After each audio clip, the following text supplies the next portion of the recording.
Namialika mshimame. Wasomi wa neno. Éternel notre Dieu, notre Père, Wa milele Mungu wetu na baba yetu. nous te remercions Tunakupigia asante pour l'œuvre du salut, juu ya kazi ya wokovu.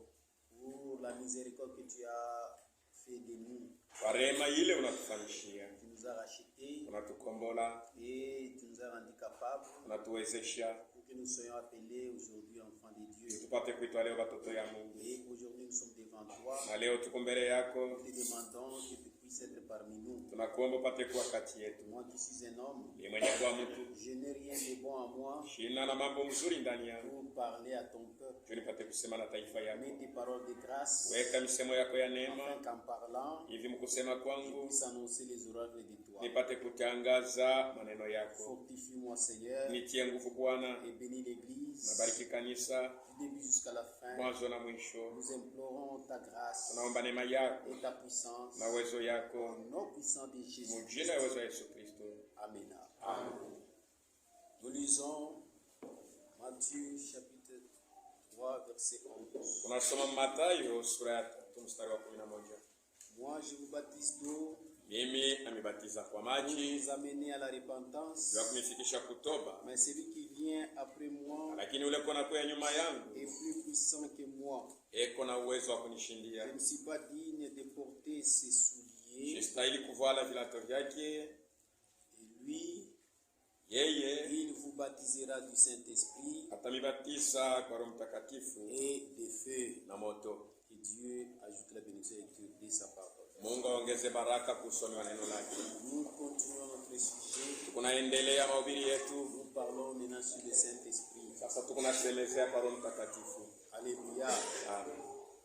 Hier nous avons dit ceci, Jana tulisema hivi, que nous les véritables serviteurs de Dieu, shie batumishi ya kweli ba Mungu, l'ordonnance que Dieu nous a donnée, ile amri Mungu alitupatia, il a dit allez partout dans le monde, alisema endeni fashi yote ulimwengu, prêcher la bonne nouvelle mhubiri habari njema à toute la création. maumbile yote. Celui qui croira Ule atakayamini et qui sera baptisé atabatiziwa, sera sauvé. ataokolewa. Nous baptisons le baptême d'eau. Tukuna batiza na ubatizo wa mai. C'est la recommandation que Dieu nous a donnée. Ni ile amri Mungu alitupatia. Nous qui sommes hommes, Shie benye kuwa watu les serviteurs de Dieu, watumishi ya Mungu, quand les gens croient, kama bantu banamini, nous allons les baptiser kunaenda kuwabatiza dans l'eau kwa maji mengi au nom du Seigneur Jésus. mujina ya Bwana Yesu. C'est pourquoi ici Jean a dit, Ndio kwa maana hapa Yohana alisema, moi je vous baptise d'eau, lakini mimi namibatiza tu kwa maji, mais il y a celui qui viendra après moi. lakini kuko ule atakuwa kisha mimi, Il est plus grand que moi. ule ananishindia, Je ne suis pas digne sistahili même d'ouvrir les lacets. hata kufungula nkamba ya bilato yake. Mais lui, quand il viendra, Wakati yeye atakuya, il vous baptisera du baptême du feu atamibatiza kwa batizo wa moto et du baptême du na Saint-Esprit. Roho Mtakatifu. Alléluia. Amen. Le baptême du Saint-Esprit, Ubatizo wa Roho Mtakatifu c'est Jésus lui-même qui baptise ça, ni Yesu yeye mwenyewe kwa nabatiza, pas les hommes. ana mtu, Alléluia. Pas le pasteur, ana pastori, pas un apôtre. ana mtume. Lui n'est pas digne de baptiser les gens du baptême du Saint-Esprit. Ye astahili kubatiza bantu na ubatizo wa Roho Pas Mtakatifu. un ancien. Hata mzee Il n'est pas digne. astahili. C'est lui qui est digne Ulana astahili de baptiser batiza le baptême du Saint-Esprit. ubatizo wa Roho Mtakatifu C'est le Seigneur lui-même, ni Jésus. Bwana ye mwenyewe Yesu. Alléluia. Amen. C'est pourquoi il y a d'autres églises. Ndio kwa maana kuna kanisa ingine Nous voyons tukunaona dans d'autres églises, makanisa ingine ils disent venez, on va vous baptiser du baptême du ndio nasema feu. kujeni batatubatiza kwa batizo wa moto. Ils allument le feu là-bas Wanawakisha moto, et les gens commencent à traverser le bantu feu. banaanza kutambuka ile Ils moto, disent que ça c'est le baptême du feu. banasema ni ubatizo wa moto. Ils ne comprennent pas. Abaelewe kitu, Alléluia. Ils ne comprennent pas les Écritures. abaelewe maandiko. Ah, ce qui concerne le baptême du feu, Kwa maana ile inaangalia ubatizo wa moto c'est le baptême du ni Saint-Esprit. ubatizo wa Roho Mtakatifu, C'est le scellement du ni Saint-Esprit. muhuri wa Roho Mtakatifu. Là, c'est Jésus lui-même qui Pale ni baptise. Yesu ye mwenyewe kuna batiza, Pas les hommes, ana muntu, pas les gens. ana bantu. Les gens ne baptisent pas. Bantu abawezi kubatiza kwa Le moto, baptême du feu. batizo wa moto. Alléluia. Amen. Vous voyez, quand vous allez quelque part, Kwa maana kama unaenda fashi fulani, vous trouvez quelqu'un qui vous dit, unakuta mtu moi anakuelezea je vais vous baptiser du mimi Saint-Esprit. nitakubatiza na Roho Mtakatifu. C'est un menteur. Ni muongo. L'Écriture dit, Biblia inasema c'est Jésus lui-même qui viendra baptiser ni Yesu mwenyewe atakayekubatiza le baptême du Saint-Esprit. na ule ubatizo wa Roho Mtakatifu. Et notre bien-aimé frère Branham Na dit, mpendo tu ndugu Branham anasema vous ne pouvez pas recevoir le scellement du Saint-Esprit hawezi kupokea muri wa Roho Mtakatifu ou le baptême du Saint-Esprit au ubatizo wa Roho si Mtakatifu vous ne savez pas qu'est-ce que c'est le Saint-Esprit. kama umjue mbele Roho Mtakatifu ni nani. Alléluia. C'est pourquoi il faut le savoir. Ndio kwa maana unapasha kumjua.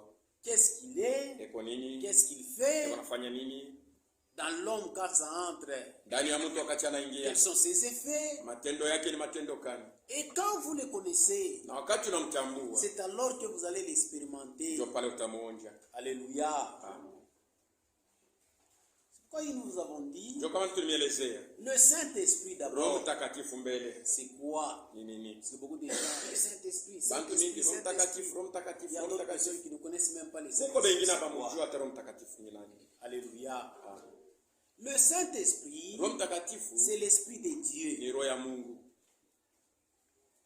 Pourquoi on appelle Saint-Esprit? Ndio nini banamuita Roho Mtakatifu? Puisque Dieu lui-même, il est saint. Kwa maana Mungu yeye mwenyewe eko mtakatifu. Son esprit aussi est saint. Na roho yake ni takatifu. C'est pourquoi on appelle ça Saint-Esprit. Ndio kwa maana banaita Roho Mtakatifu. C'est l'Esprit de Dieu. Ni roho ya Mungu. L'Esprit de Dieu est saint. Roho ya Mungu iko takatifu. Comme Dieu lui-même est saint. Sababu vile Mungu yeye mwenyewe iko mtakatifu. Selon ce qu'il lui-même Dieu a dit Fatana na ile Mungu yeye mwenyewe dans alisema 1 Pierre, Petro wa chapitre kwanza 1er, sura ya kwanza le verset 16, mstari wa 16 il a dit, anasema je suis saint, iko mtakatifu. comme je suis Sababu saint, iko mtakatifu. et vous aussi vous serez saints. Na nini pia mkwe batakatifu? Vous serez saints comme moi je suis saint. Mtakuwa batakatifu sababu vile mimi ni mtakatifu. Dieu, le Dieu que nous croyons, Ule Mungu tunaaminia c'est un Dieu saint. ni Mungu mtakatifu. Son esprit aussi est saint. Roho yake pia iko takatifu. C'est l'esprit de Dieu qui est saint. Ni roho ya Mungu yenye kwa C'est takatifu. pourquoi on appelle ça Saint-Esprit. Ndio kwa maana banakuwa naita roho mtakatifu. Alléluia. Sur cette terre, Kwa hii dunia il y a deux esprits qui prennent la prééminence. kuko maro mbili iko nafuta batu. Iko na Il y a batawala. l'esprit de Dieu Kuko roho ya qui Mungu peut te saisir. inaweza kushika. Il y a aussi l'esprit du diable. Kuko tena roho ya shetani. L'esprit de Dieu, Ile roho ya Mungu c'est ce que nous appelons le Saint-Esprit. ile tunaita roho mtakatifu. L'esprit du diable, Ile roho ya shetani c'est l'esprit impur ni roho chafu ou l'esprit du malin. au roho ya mwerevu. Alléluia. Ce sont ces deux esprits-là qui agissent dans les hommes. Ni maro mbili inakuwa natenda kazi ndani ya batu. L'homme a son esprit, Mtu yuko na roho yake, l'esprit de l'homme, ile roho ya mtu.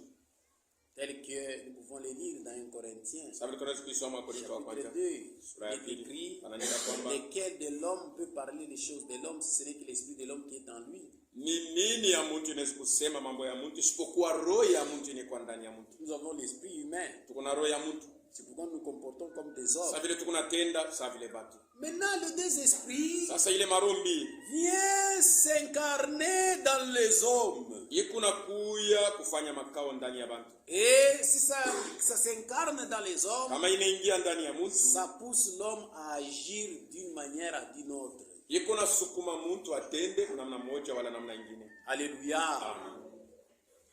C'est pourquoi quand tu agis, Kwa maana wakati uko natenda, il faut être sûr unapasha kuwa na hakikisho en disant que jua kwamba comme j'agis de la sorte, sasa vile mimi natenda hivi, soit c'est l'esprit de Dieu qui agit, wala en ni moi, roho ya Mungu ou inanisukuma soit c'est l'esprit du malin qui est en au moi. ni roho ya mwerevu inakuwa inanitawala. L'esprit de Dieu pousse toujours les hommes à agir d'après la parole de Dieu. Roho ya Mungu iko nasukuma kila wakati watu wapate kutenda kufuatana na neno la Mungu. Et l'esprit du malin Na roho ya mwerevu pousse les gens iko nasukuma batu à agir contrairement à la parole de Dieu. batende kinyume na neno la Mungu. Alléluia.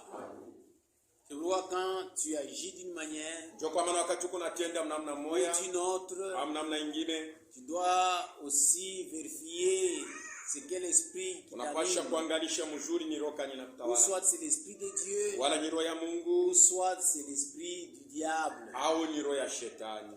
Alléluia.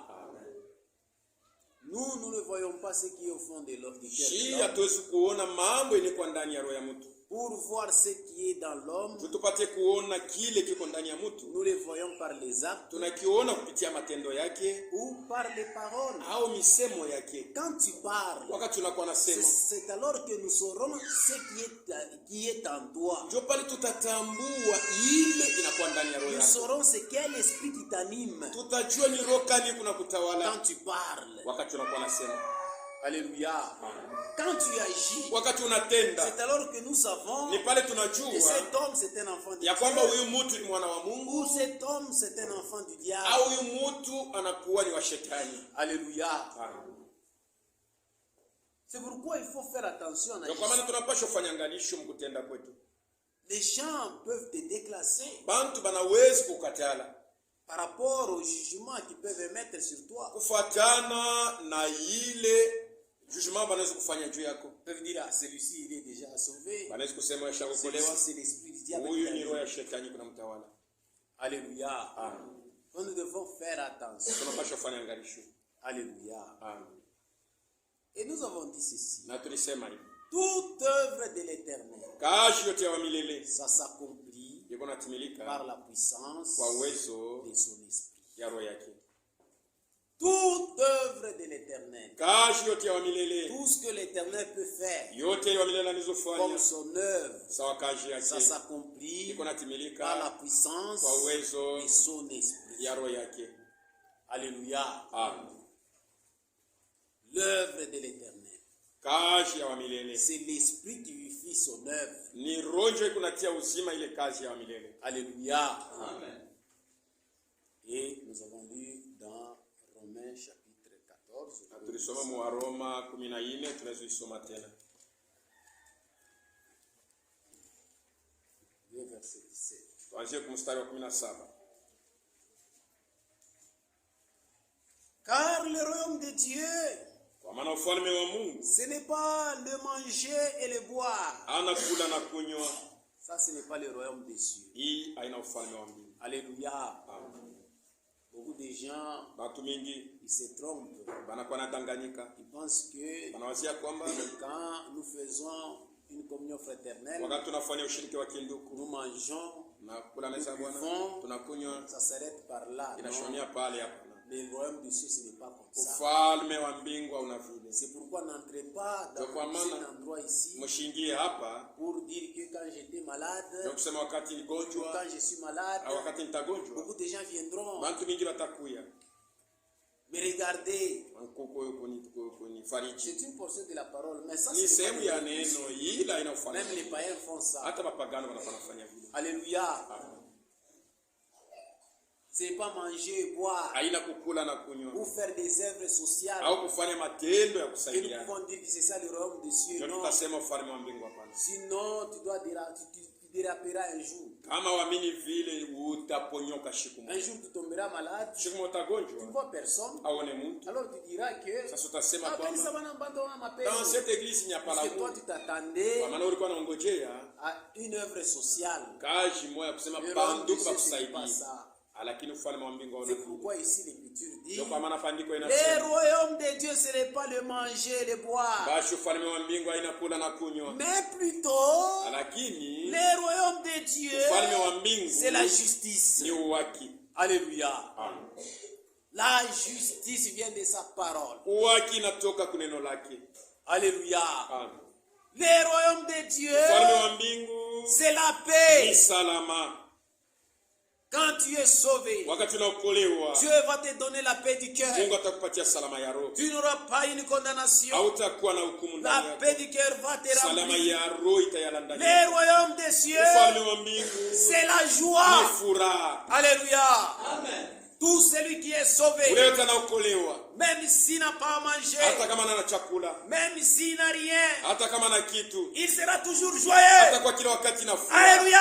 Amen. C'est ça le royaume des Ndio cieux. ufalme wa mbingu. Et ces choses ici, Na vile bintu l'Écriture nous dit, andiko inasema le royaume des cieux, ufalme wa mbingu, le royaume de Dieu, ufalme wa ce n'est Mungu pas le haina manger kula et le na boire, kunywa, mais la justice, lakini uwaki, la paix, salama, la joie, furaha par le Saint-Esprit. kupitia Roho Mtakatifu. Alléluia. Amen.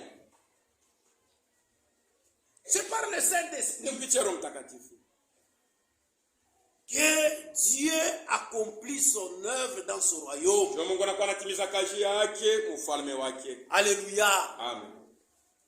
Son œuvre, Kazi Dieu yake l'accomplit Mungu anakuwa anaitimiza par le Saint-Esprit. kupitia Roho Mtakatifu. Alléluia. Amen. C'est pourquoi Ndio kwa maana il disait ceci. alikuwa anasema hivi. Jean chapitre 6, Yohane 6 le verset 63. mstari wa 63.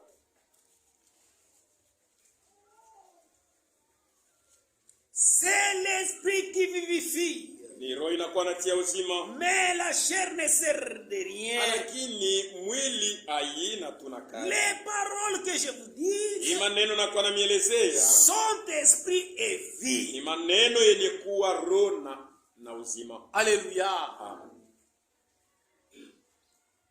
Dans son œuvre, Mkazi yake comment Dieu opère? Mungu yuko natenda je? Il a sa parole. Iko na neno lake. Alléluia. Amen. Dans sa parole, Neno lake quand il parle, wakati yuko nasema, son esprit va. roho yake iko naenda Il vivifie cette parole. inatia uzima ile neno. Et nous voyons la manifestation de la Na parole. tunaona kuonekana kwa tendo ya kazi. C'est comme ça même au commencement il y était. Ndio vile alikuwa hapo C'est mwanzo. pourquoi vous allez lire Ndio kama mtasoma dans Jean chapitre 1er. Yohane sura ya kwanza. On dit au commencement était la parole. Katika mwanzo ilikuwa La neno. parole était avec Dieu. Na neno ilikuwa na Mungu. La parole était Dieu. Neno ilikuwa Mungu. Alléluia. Amen. Dès le commencement, Tangu mwanzo la parole était là. neno ilikuwako. C'est la parole qui était Dieu. Neno ilikuwa Mungu. Alléluia. Amen. Et vous allez Na remarquer, utaona au kwamba commencement, il commençait à créer. katika mwanzo alianza Il a kuumba. créé toutes choses par sa parole. Aliumba vitu vyote kwa neno lake. Comment il le Alikuwa faisait? anafanya je? Quand il disait quelque chose, Wakati alikuwa anasema kitu, son esprit roho là yake rendrait visible les choses que Dieu parlait. ilikuwa anaonesha wazi vitu vile Mungu alikuwa anasema. C'est ça l'œuvre de l'éternel. Ndio kazi ya milele. C'est pourquoi aujourd'hui, quand vous voyez les étoiles, Ndio kwa maana leo mkiona manyota, quand vous voyez les hommes, mkiona watu, quand vous voyez les arbres, mnaona miti, vous voyez les animaux, mnaona banyama, c'est la manifestation de la parole de Dieu. ni kuonekana wazi kwa neno la Mungu. Et qui est-ce qui a manifesté ça? Ni nani alionesha ile? C'est le Saint-Esprit qui a manifesté ce Ni que Roho Dieu disait. Mtakatifu alionesha vile neno ya Mungu alikuwa anasema. Alléluia. Amen. C'est pourquoi Job, Ndio kama na Ayubu il nous a parlé de ça. anatusemezea ile. Job Ayubu 33, verset 33 4. mstari wa 4.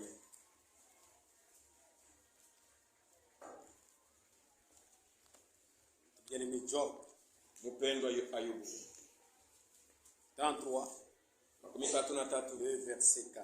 mstari wa 4 Il dit, anasema hivi. l'Esprit de Dieu m'a créé Roho ya Mungu iliniumba et le souffle du Tout-Puissant m'a animé. na pumzi ya milele ilinitia uzima. Donc lors de la création, Wakati ya maumbile c'est l'Esprit de Dieu qui vivifiait la ni parole. roho ya Mungu ilikuwa natia uzima. C'est pourquoi c'est l'Esprit de Dieu qui a créé Ndio toutes kwa ces maana ni choses. roho ya Mungu iliumba vyote. L'Esprit de Dieu vivifiait. Roho ya Mungu ilikuwa natia uzima. L'Esprit de Dieu, c'est ça le Saint-Esprit Roho ya Mungu ndio Roho Mtakatifu. qui a créé toutes ces choses ici. Iliumba vitu vyote hivi. Alléluia.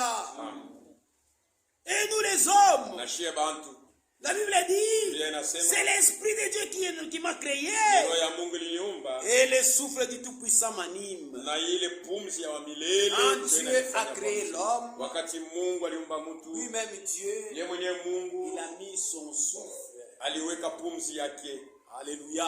Amen. Et ça commence à t'animer. Na ile pumzi ndio inakufanya C'est ukue ça hai. l'esprit que tu as. Ndio roho uko nayo. Si Dieu retire cela, Kama Mungu anatosha tu pumzi, n'auras pas la force hautakuwa na nguvu, et tu meurs. utakufa. Donc c'est Dieu lui-même qui a créé toutes ces Ni Mungu choses. aliumba vitu vyote. Alléluia. Voyez. Unaona? Maintenant dans l'Ancien Testament, Mwagano la kale, l'Esprit de Dieu roho ya Mungu travaillait dans les prophètes prophètes ilikuwa natumika manabii afin d'accomplir son œuvre. juu ya kutimiza kazi yake. Dans l'Ancien Testament, Mwagano la kale c'est l'Esprit de Dieu ni roho ya qui Mungu travaillait ilikuwa natumika dans les prophètes, manabii, dans les serviteurs de Dieu, watumishi ya Mungu, dans les hommes de Dieu, watumishi ya Mungu afin d'accomplir l'œuvre de l'Éternel. juu bapate kutimiza kazi ya wa milele. Alléluia. Amen. Cet esprit-là Na ile roho de Dieu qui a créé toutes ces choses ici, ya Mungu iliumba vitu vyote hivi. dans l'Ancien Testament, Mwagano la kale ça travaillait dans les hommes de Dieu ilikuwa natumika ni watumishi ya de Mungu. diverses manières Namna ya kuachana chana afin d'accomplir son juu ya œuvre. kutimiza kazi yake. C'est pourquoi l'œuvre de Juu l'Éternel, kwa maana kazi ya wa milele ça prospère toujours entre ses propres mains. iko naendelea mu mikono ya Mungu. C'est Dieu lui-même qui accomplit son Ni œuvre. Mungu yeye mwenyewe iko natimiza kazi yake. Il a commencé bien avant dans l'Ancien Testament. Alianza tangu zamani mwakano la Son kale. esprit descendait dans les hommes. Roho yake ilikuwa nashuka mubatu. Et les hommes parlaient de sa part Balikuwa nasema toka Mungu pour l'accomplissement de son juu ya œuvre. kutimiza kazi ya Mungu. Alléluia. Amen. Et c'est ce que nous avons lu Ndio hier. ile tulisoma jana. Alléluia. Amen. Même dans Genèse, Hata mu 31, Mwanzo 31 le verset 38, mstari wa l'Esprit de Dieu 38 était sur Joseph roho ya Mungu ilikuwa hapa Yusufu afin d'accomplir l'œuvre de juu l'Éternel. ya kutimiza kazi ya wa milele. Pharaon avait vu un rêve Farao alionaka ndoto, et dans son rêve, mwile ndoto il yake n'a pas eu quelqu'un qui pouvait l'expliquer, akupata mtu wa kuitafsiri, ni les enchanteurs, hata ba majende, les magiciens, hata bantu les sorciers. baba chawi Ils n'ont pas pu expliquer, abakuweza kufasiria, mais on a appelé Joseph. lakini balita Yosefu. L'Esprit de Dieu était sur lui. Roho ya Mungu ilikuwa yulu yake. Alléluia. Amen. Pour accomplir l'œuvre de Juu ya Dieu, kutimiza kazi ya Mungu, l'œuvre de l'Éternel, kazi ya wa milele. Joseph donna l'explication. Yosefu akaleta fasirio ku ndoto ya Farao. Alléluia. Amen. Et Pharaon a reconnu que Na Farao alitambua kwamba cet homme ici a l'Esprit de Dieu. huyo mtu yuko na roho ya Mungu, Cet esprit-là, na ile roho c'est ça le Saint-Esprit. sio Roho Mtakatifu. Alléluia. Amen. Et Pharaon a reconnu, Na Farao alitambua quand les choses se sont réalisées, wakati vitu vilitimilika. Pharaon a dit, Farao alisema toi tu as l'Esprit de huyo Dieu. yuko na roho ya Mungu, C'est l'esprit de sagesse ni roho ya hekima et d'intelligence. na akili. Je te mets, tu deviens intendant Sasa nakuweka unakuwa mlinzi dans le pays mwinchi, pour que nous traversons cette période juu tupate kupitisha hii wakati ya à Mungu cause de l'Esprit de Dieu. kwa sababu ya roho ya Mungu. Alléluia. Amen. Joseph, il a eu une place en Égypte. Yosefu alipata fashi Misri. Voyez l'Esprit de Dieu. Unaona roho ya Mungu, L'Esprit de Dieu, c'est le Saint-Esprit. roho ya Mungu ni Roho Mtakatifu. Alléluia. Amen. Et nous avons lu aussi Tulisoma dans tena Exode chapitre 35, Kutoka 35 le verset 31. mstari wa 31. Moïse devait construire Musa alipasha ujenga la tente hema, et là où on devait mettre l'arche. mule balipasha kuweka sanduku ya agano, Et Dieu lui-même, na Mungu yeye mwenyewe à ce travail-là, ile kazi il a choisi les gens alichakula bantu et il a posé sur eux son esprit. na aliweka juu ya roho Et Dieu les a rendus na capables. Mungu aliwawezesha. Là, nous pouvons lire. Bali C'est tunasoma très intéressant. kwa sababu ni ya faida. Exode chapitre 35. Kutoka 35 Exode chapitre 35. Il y a beaucoup de gens qui s'absentent. Hein? bantu mingi beko na Il faut lofa rentrer un peu en arrière. kwa maana tuko narudia kwa mbele kiloko, Hein, il ne faut pas vous absenter. mshaanze kulofa. Le verset 31. Mstari wa 31.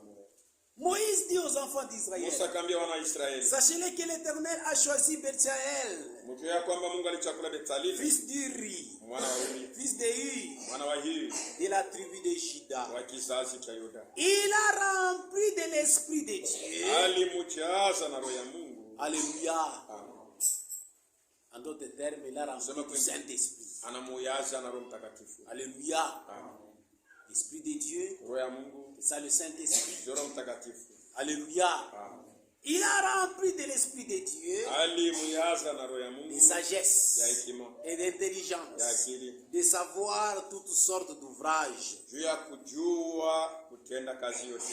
Et il a rendu capable de faire des inventions. Alimuwezesha juu apate kufanya vitu, Anze kuinventer bintu, de travailler l'or, kutumika zahabu, l'argent fedha et les reins. na shaba. Alléluia. Amen.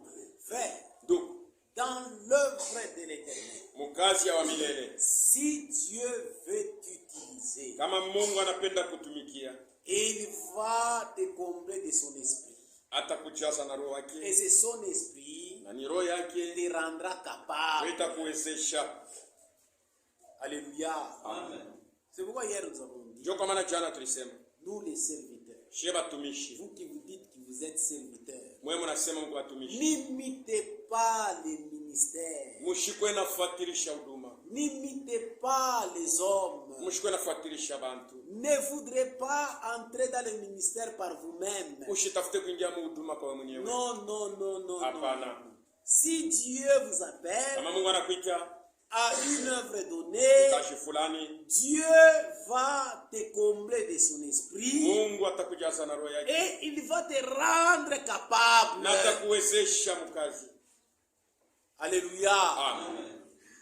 Les capacités que nous avons Ile uwezo tuko nayo de prêcher, ya kuhubiri, de conduire, ya kuongoza, de chanter ya kuimba, ne vient pas de nous-mêmes. haitokee kwetu. Ces capacités viennent de l'Éternel. Ile mawezo inatoka kwa milele. Dieu rend toujours capable. Mungu yuko nawezesha kila wakati. S'il te rend capable, Kama nakuwezesha, tu y parviendras. utafikia mkipimo wa kutenda mzuri. Alléluia. Amen. Le ministère, ce n'est pas les choses qui sont mécaniques. Huduma haina vitu unapasha kufanya vya nguvu. Niko na kukombana. Non, non, non, non, non. Non, c'est pas ça. Dieu rend capable. Mungu yuko nawezesha. Et si Dieu te rend Na capable, kama Mungu na anakuwezesha, bantu batayua sema, même les hommes sauront ya kweli que ule ni mtumishi. réellement celui-là c'est un serviteur de Dieu. Alléluia. Amen. Tu n'échoueras jamais. Hautakosa. Si Dieu t'a appelé, Kama Mungu alikuita, si Dieu lui-même t'a appelé kama Mungu yeye mwenyewe alikuita au ministère, huduma, si Dieu t'a appelé kama Mungu alikuita au ministère de la parole, kumtumikia Mungu, mon frère, ma soeur, ndugu yangu, dada yangu, Dieu te rendra capable. Mungu atakuwezesha. Il t'envoie à un endroit, Anakutuma fashi. notre Dieu, Mungu wetu il va prévoir les gens qui vont t'écouter. atatayarisha bantu bakushikia ile huduma, Il va prévoir les gens qui vont croire. atatayarisha bantu bakuamini C'est son ile huduma. œuvre. Ni kazi yake. Toi, tu seras un instrument. Wewe utakuwa chombo tu, Il te rend capable. anakuwezesha, Mais lui-même, lakini yeye c'est lui mwenyewe qui ndio travaille. anatumika. Alléluia. Même ici, quand vous venez, Hata hapo wakati vous ne mnakuja, suivez pas un homme. amfuate mtu. Non. Hapana. Ce n'est pas à l'homme que vous avez cru. Haina mtu ule Même mliamini. si nous prêchons, Hata kama tunahubiri, nous parlons seulement. tunasema tu, Mais c'est lui qui fait que vous croyez. ule kunafanya kwamba muamini. C'est le Saint-Esprit. Ni Roho Mtakatifu. C'est lui qui fait que vous soyez Ule sauvés. anafanya C'est le mwokolewe. Saint-Esprit. Ni Roho Mtakatifu. C'est lui qui transforme. Ule kuna C'est le geuza. Saint-Esprit. Ni Roho Mtakatifu. C'est Ni lui-même yeye qui mwenyewe accomplit son ndiye œuvre. anatimiza kazi yake. Alléluia. Amen. C'est pourquoi Dieu rend les hommes capables. Ndio kwa maana Mungu yuko nawezesha bantu. Afin que son esprit Roho yake puisse œuvrer en eux. ipate kutenda kazi ndani yako. Dieu a rendu cet homme capable. Mungu aliwezesha huyu mtu Et il a commencé à inventer. na anaanza kufanya vyombo. Au ministère de la parole. Kuile huduma ya Avec neno. ma sauce. Il commence à mettre un peu de sauce. Anabeba hii verset, prend le verset, na hii verset, verset, anavichanga, et ensemble anavifanya les versets, kutamu, et ça devient kama bien. anatuhubiri, Quand il nous prêche, tunavisikia bien. Nous sommes dans la joie. C'est ça le ministère de la parole. Ndio huduma ya neno. Dieu rend les hommes Mungu capables. yuko nawezesha bantu. Les capacités Uwezo ne yote viennent pas au séminaire. haitoke Les kuseminaire. capacités Uwezo yote ne viennent pas à l'université. haitoke Les kuuniversite. capacités Uwezo que nous vous apportons la ya parole kuleta viennent de neno l'Éternel. inatoka kwa milele. Alléluia. Amen. C'est pourquoi, frère, Ndio kwa maana ndugu, ne voulez pas entrer par vous-même. usitafute uingie mkazi ya Mungu kwa No. wewe. Hapana. Laisse Dieu t'appeler. Acha Mungu Et akuite. si Dieu Na t'appelle, kama Mungu il va anakuita, te rendre capable. atakuwezesha. Alléluia. Qu'on ne te pousse pas. Basikusukume. Faire O ndugu, ton si tu wewe na voyons wewe que non. unaona ya kwamba Laisse Dieu lui-même acha t'appeler. Mungu yeye mwenyewe aingie Quand Dieu va kazi. t'appeler, Wakati Mungu il va te rendre atakuita, capable. atakuwezesha. Et son Na œuvre kazi yake par toi kupitia wewe sera manifestée. itaonekana. Alléluia. C'est ce que Dieu avait fait. Njoo ile Mungu alifanya. Maintenant cet esprit Sasa ile roho qui agissait ilikuwa anatenda dans les hommes de Dieu, mu batumishi ya Mungu. s'agissait d'une manière, Ilikuwa anatenda namna D'une moja autre. na namna nyingine. c'était afin d'accomplir son œuvre. Juu ya kutimiza kazi yake. Cet esprit-là, Ile roho c'était l'onction. ilikuwa ni mafuta. Alléluia. Amen. C'est l'onction de Ni Dieu. mafuta ya Mungu. C'est pourquoi dans Hébreu, Ndio kama na Waebrania, je crois non, c'est dans Pierre, Petro, entre Pierre ou Hébreu, on dit, Waebrania c'est Petro. poussé par le Saint-Esprit Ni kusukuma tu que na roho. les hommes ont parlé de la part de Dieu. Ndio batumishi ya Mungu balisema toka Mungu. Alléluia. Ah, Dans l'ancien temps, mwagano la kale. ça s'est manifesté dans des prophètes. Ilikuwa naonekana Ça s'est manabii. manifesté dans les enfants de Dieu, Ilikuwa naonekana dans mbatoto les ya Mungu. serviteurs de Dieu, Kwa batumishi ya Mungu. comme l'onction. Sawa mafuta. Alléluia. Amen. Pas comme le scellement. Haina sawa vile muhuri. Non. Hapana. Alléluia. C'est-à-dire l'onction Ni descendait. kusema mafuta ilikuwa Comme nashuka. la chouka ndani ya Si ça descend. Dano. l'homme œuvre. Mtu anatenda Son esprit de Dieu va kazi ya créer Mungu cette œuvre. inasukuma mtu atimize ile kazi. Alléluia. C'était comme l'onction. Ilikuwa sawa vile mafuta. Pas de scellement. Haina sawa vile muhuri wa agano la kale. Est-ce que vous avez compris? Basi mnaelewa. Même dans les prophètes, Hata manabii ce n'était pas le scellement du Saint-Esprit. haikukuwe muhuri wa Roho Mtakatifu. C'était l'onction. Ilikuwa ni mafuta tu. Christianisme traditionnel. Kristiani Page kabisa. 140. Karatasi 114 Nous lisons unasoma. dans cette brochure ici. Mwi karatasi.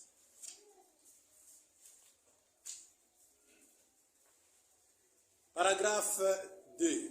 Korasi yake ya pili. Il est impressionnant de voir la diversité dans laquelle Dieu s'est révélé.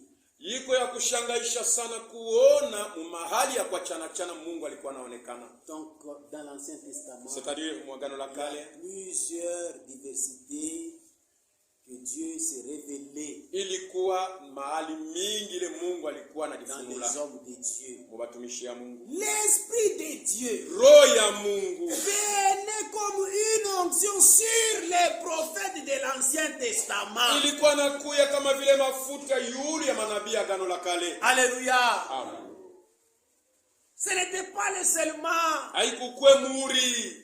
Ça venait sur eux comme une onction. Ilikuwa nakuya yule yabo kama vile mafuta. Afin d'accomplir son œuvre. Jubapate kutimiza kazi ya wa milele. L'onction Mafuta nous donne les capacités iko natupatia uwezo. pour que nous accomplissions l'œuvre de Juu l'éternel. tupate kutimiza kazi ya wa milele. Et quand nous accomplissons Na cela, kama tunatimiza ile kazi, c'est le Saint-Esprit qui est ni là. Roho Mtakatifu iko Dans cette mkazi. œuvre-là, Ile kazi, le Saint-Esprit Roho Mtakatifu vivifie cette yeko œuvre. natia uzima ile C'est kazi. ça le travail du Ndio Saint-Esprit. kazi ya Roho Mtakatifu. Et là, c'est seulement l'onction. Na pale ni mafuta tu.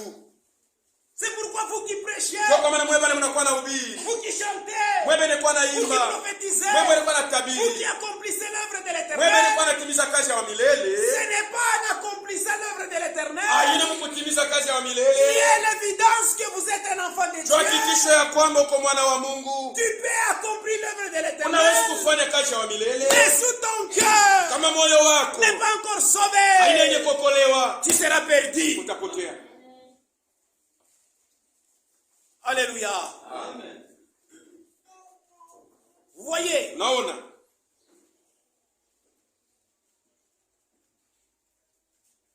c'est comme ça que Dieu travaille. ndio vile Mungu anatumika. Comme l'onction. Sawa mafuta. Le Saint-Esprit comme l'onction. Roho Mtakatifu sawa mafuta. C'est pour accomplir l'œuvre de l'éternel. Ni juu ya kutimiza kazi ya wa milele. C'est pourquoi dans l'Ancien Ndio Testament, kwa maana mwagano la kale Dieu lui-même, Mungu yeye mwenyewe il a envoyé alikuwa le anatuma Saint-Esprit Roho Mtakatifu comme l'onction sawa mafuta sur les prophètes yule ya et manabii les serviteurs de na Dieu watumishi ya Mungu afin d'accomplir son œuvre. juu ipate kutimiza kazi yake. Alléluia. Amen. Vous voyez, Mnaona pourquoi nous vous avons lu Ndio kama tunisomea dans Samuel, Samueli wa kwanza chapitre 10, le verset 10. mstari wa 10. Disons cela.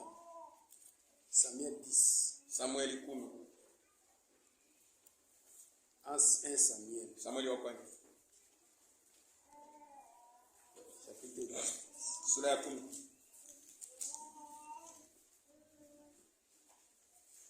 Verset 10. Mstari wa 10 pia. Vous allez voir ici. Utaona hapa Quand il descend, l'Esprit de Dieu sur wakati l'homme, roho ya Mungu inashukia mtu c'est pour accomplir l'œuvre de ndio Dieu. kutimiza kazi ya Mungu. 10. Verset 10. 10. Mstari wa 10.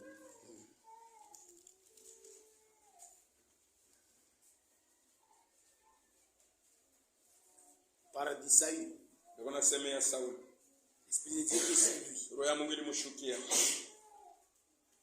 Dès que Saül, verset 9, dès que Saül y retournait le dos Wakati Sauli alitupa mkongo pour se séparer de Samuel, ndio apate kutengana na Samueli, Dieu lui donna un autre cœur. Mungu akampatia moyo mwingine.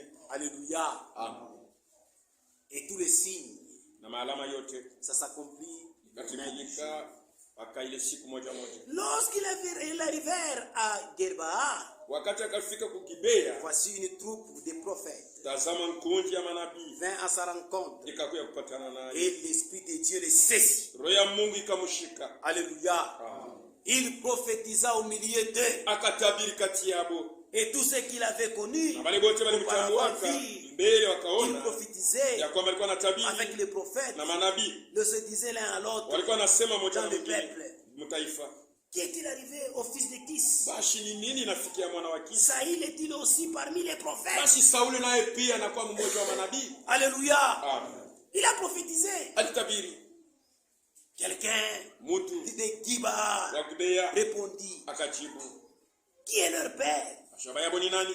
De là le proverbe, Jo pale kulitoka disi. Saïl est-il aussi parmi les prophètes? Basi Sauli naye pia iko nabii. Lorsqu'il eut fini de prophétiser, Wakati walimaliza kutabiri, il rendit au haut lieu. akaenda ile fuashi. Et l'oncle de Saül dit à l'oncle de Saül dit à Saül Na muyomba yake ya Sauli akamwelezea et à son na serviteur, mtumishi wake, où êtes-vous allés? mulienda basi wapi? Saül répondit, Sauli akajibu, cherchez les ânes, kwenda les ânesses, kutafuta mpunda, mais lakini nous ne les avons pas aperçus. hatukuiona. Et nous sommes allés vers Samuel. Na tulienda kwa Samueli. Et l'oncle de Saül reprit, Ule muyomba yake ya Sauli akamjibu, racontez-moi donc ce qui vous a dit Samuel. muniambie basi kile Samueli Saül aliniambia. répondit à son Sauli oncle, akajibu kwambia il muyomba nous a, yake, il nous a assuré que les ânesses alituambia na hakika ya kwamba étaient mpunda retrouvés. ilipatikana, Il ne lui dit rien na akumwelezea de kitu le royaume dont il avait parlé à Samuel. kwa ile mambo ya ufalme Samueli alimwelezeaka. Alléluia. Amen. Vous voyez, Naona ça c'est l'Esprit de Dieu, hii ni roho ya Mungu, comme l'onction saa mafuta qui descend sur un homme inashuka pa mtu qui était roi. kwa mfalme, Il est aussi là prophétisé. yeye pia anatabiri. Alléluia. Comme des prophètes. Sawa nabii. Vous voyez. Mnaona? Et quand vous remarquez très bien, Na kama unaangalia mzuri, cet homme ici, huyu mtu Saül, Sauli il a prophétisé. alitabiri Quand l'Esprit de Dieu l'a saisi. wakati roho ya Mungu ilimshika. Et un autre moment, Wakati ingine il était saisi, le même Saül avec ule Sauli moya moya l'esprit malin. na roho mchafu ilimkamata pia. Vous voyez, Mnaona? c'est pour vous dire que Je kwambia kwamba l'Esprit de Dieu peut t'utiliser roho ya Mungu inaweza kutumikisha. et tu accomplis l'œuvre de Dieu. Unatimiza kazi ya Mungu. Et quand l'Esprit de Dieu te quitte, Wakati roho ya Mungu inatoka, si en toi il n'y a rien, kama ndani yako hamna uzima Dieu. ya Mungu, l'Esprit du diable encore peut se roho ya laisser. shetani itakushika tena. Vous voyez. Mnaona? Et il a encore prophétisé Na alitabiri sur le tena royaume. kwa mambo ya ufalme. 1 Samuel chapitre 11, Samueli wa kwanza 11 le verset mstari wa 6 6 à 7. mpaka 7. Voyez. Dès que Saül entendit ces choses, Wakati Sauli alishikia il fut maneno, saisi par l'Esprit de Dieu akashikwa na roho ya et Mungu sa colère s'enflamma na fortement. kashilani yake ikapanda sana. Il prit d'une paire de bœufs Akabeba ngombe et mbili les coupa en morceaux. akaikatakata, Il envoya par le messager dans tous les territoires d'Israël, akatuma kupitia wajumbe mufashi yote ya en Israeli, disant quiconque ne marchera pas à la suite de Saül ule yote atatembea nyuma ya Sauli et de Samuel na Samueli aura ses bœufs traités de la même manière. atapikwa paka vile banamkata huyu ngombe, Et la terreur de l'Éternel s'empara du peuple, na boka ya wamilele ikashika qui s'est taifa, mis à marcher comme un seul homme. ikaanza kutembea sawa vile mtu mmoja. Alléluia. Amen. C'était l'œuvre de l'Éternel. Ilikuwa ni kazi ya wamilele. Il a prophétisé. Et Alitabiri à un moment donné, wakati fulani, il a pris un peu, il a anabeba coupé un ngombe morceau, mbili anaikatakata, et il leur a dit, anawaambia vous tous, vous devez commencer à marcher. mwe bote mnapaswa tembea, Si vous ne marchez pas, kama mtembee vous serez traités comme ces bœufs. mtapikwa paka vile tunakatakata On va vous ngombe, couper aussi. tutamikata. Et à cause de cette Na prophétie, kwa sababu ya ile unabii dans le peuple, ndani ya la taifa, terreur de l'Éternel, boka ya la Mungu crainte de ikashika l'Éternel wa milele, ikashika watu, s'empara au peuple. ikashika watu, Et tout le peuple, mataifa yote ils ont commencé à marcher comme un wakaanza seul homme. kutembea saa mtu mmoja. Pourquoi? Juu ya nini? Puisque Saül, Kwa maana il Sauli a prophétisé. alitabiri, Saül, Sauli il a accompli l'œuvre de Dieu. alielewa kazi ya milele. Alléluia. Amen. Vous voyez, Mnaona, c'est pourquoi quand vous travaillez, kama uko natumika, même si vous parlez aujourd'hui quelque chose qui semble être bon, kama unasema kitu hata kama kitu kizuri leo ou qui vient de l'Éternel, au kitu kinatoka kwa milele, il ne faut pas te pavaner. hapana kuvimba. Vimba. Alléluia. Amen. Si en toi tu n'as pas l'esprit de Dieu, Kama ndani yako una na roho ya Mungu, à un moment donné, wakati fulani cet esprit-là qui t'a poussé à faire de bonnes choses, ile roho ilikusukuma kutenda matendo mema, si ça te laisse, kama inakuachilia, tu seras saisi avec un autre esprit. roho nyingine itakukamata, Et avec un autre esprit, na qui est ile roho l'esprit du malin, nyingine yenye kwa roho ya tu mwerevu, feras les choses honteuses. utafanya vitu ya haya. Alléluia. Amen. C'est pourquoi pendant qu'on se dit, Ne dites pas, nous seulement, c'est nous qui avons pris le message, c'est cela. Non, non. Ce que tu avais fait hier reste pour hier. Même si tu avais fait des bonnes choses, comment? Ce sont des choses passées. Ce ne sont pas des choses passées qui vont te faire entrer. C'est notre état d'aujourd'hui. Cet état actuel, nous regardons comment nous devons entrer au ciel. Alléluia. Amen. Alléluia. Amen. Nous devons nous examiner Tunapaswa jichunguza dans nos réactions, mu matendo dans yetu, nos dires. mukusema kwetu. Nous sommes animés de quel esprit? Ni roho gani inakuwa natutawala? L'esprit de Dieu peut descendre comme Roho ya Mungu ceci. inaweza kushuka sawa mafuta yetu. Vous accomplissez l'œuvre de l'Éternel. Unatimiza kazi ya milele. Comme onction, Sawa mafuta ça peut descendre inaweza kushuka, et ça peut se retirer. inaweza kwenda tena. Si ça te retire, Kama inaenda, tu deviens un homme. unabakia mtu. Ou si ça te laisse comme un Kama homme, inakuacha sawa mtu, le diable aussi peut t'échapper. shetani anaweza kutumikisha Le tena. même Saül, Ule Sauli moya il a moja fait un bon travail ici. alifanya kazi nzuri hapa. Et nous lisons avec vous, Tunasoma na la Mungu. crainte de l'Éternel Boka ya milele s'empara dans le peuple de Dieu. ikashika taifa yote ya Mungu. Alléluia. Mais quand Dieu l'a quitté, Wakati Mungu alimwachilia, Saül a été saisi par l'esprit impur, Saulo alishikwa na roho chafu, l'esprit du malin. roho ya mwerevu Il a commencé maintenant à le tourmenter. inaanza kumwangaisha.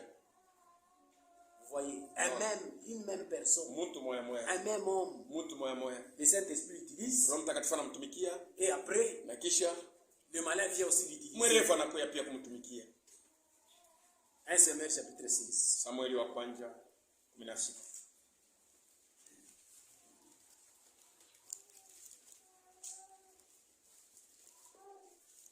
Le verset 14. Mstari wa 14. L'esprit de l'Éternel se retira de Saül, Roho ya wa milele ikaacha Sauli, qui fut agité par un mauvais esprit venant de l'Éternel. akaanza kutikizwa na roho mbaya ilitoka kwa milele. Alléluia. Vous voyez, Non.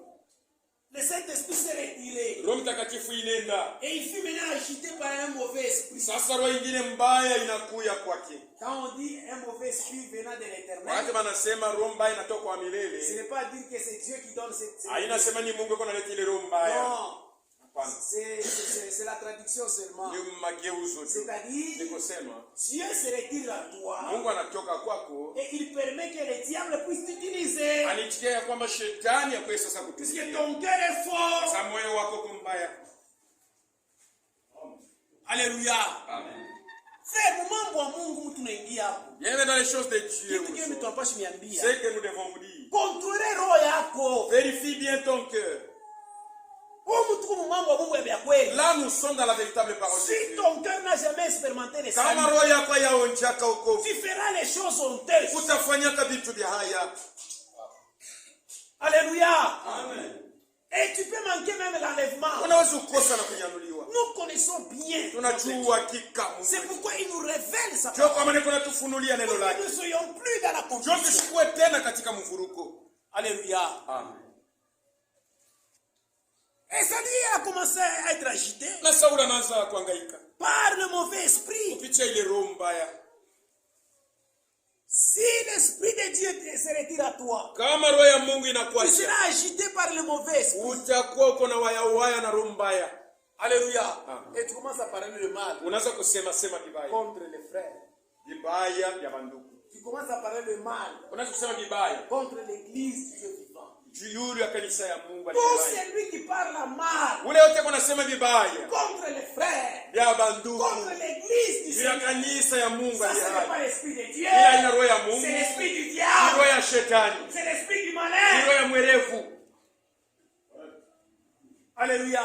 Amen. Pourquoi dans l'homme tu ne peux pas voir de bonnes choses? Des bonnes choses dans l'homme. C'est qu'il fait des bien à l'œuvre de l'éternel. Toi, tout ce qu'il fait du bien, tu enterres. Tu l'éterres seulement là où il s'est affaibli. Tu l'éterres seulement ses faiblesses. C'est quel esprit qui t'anime? C'est quel esprit qui t'anime? Toi, pour parler d'une personne, il faut pas tu dois parler toujours de son mauvais côté. Mais les bonnes choses qu'elles font, pourquoi tu ne peux pas en parler? Les bonnes choses qu'elles font, pourquoi est-ce que tu ne peux pas vanter ça? C'est le mauvais esprit qui t'anime. Alléluia. Amen. Verset 15. Les serviteurs de Saül lui disent, cette fois-ci, quand vous voyez quelqu'un, il est animé de mauvais esprits, il parle toujours à mal contre l'église, le mal des serviteurs, le mal des enfants de Dieu. Il faut avoir le courage pour les serviteurs de Saül, les serviteurs de Batumishi Saoul. Hein? C'est pas ça. Et Saoul, Saoul on est Paul, hein? On est Saïd. Oui, Saoul. Toi, hein? Ok, ça va. Merci. Hein? Les serviteurs de Saül lui disent, voici un esprit mauvais qui t'agite. Na wewe hapa sasa kufanya kati na kuangalia. Kumbuka vibaya. Frère, tu na courage. Unamwambia le frère, c'est frère,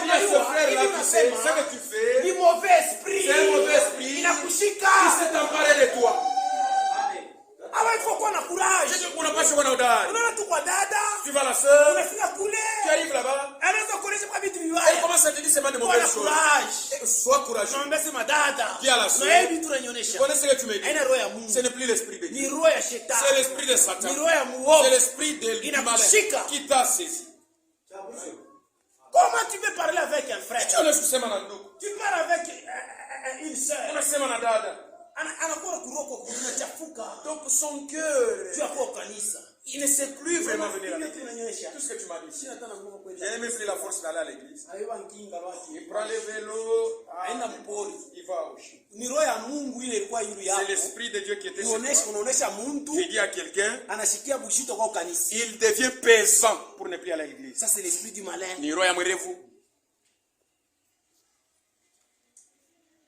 Quand nous parlons d'une manière à exciter les gens à l'amour de Dieu.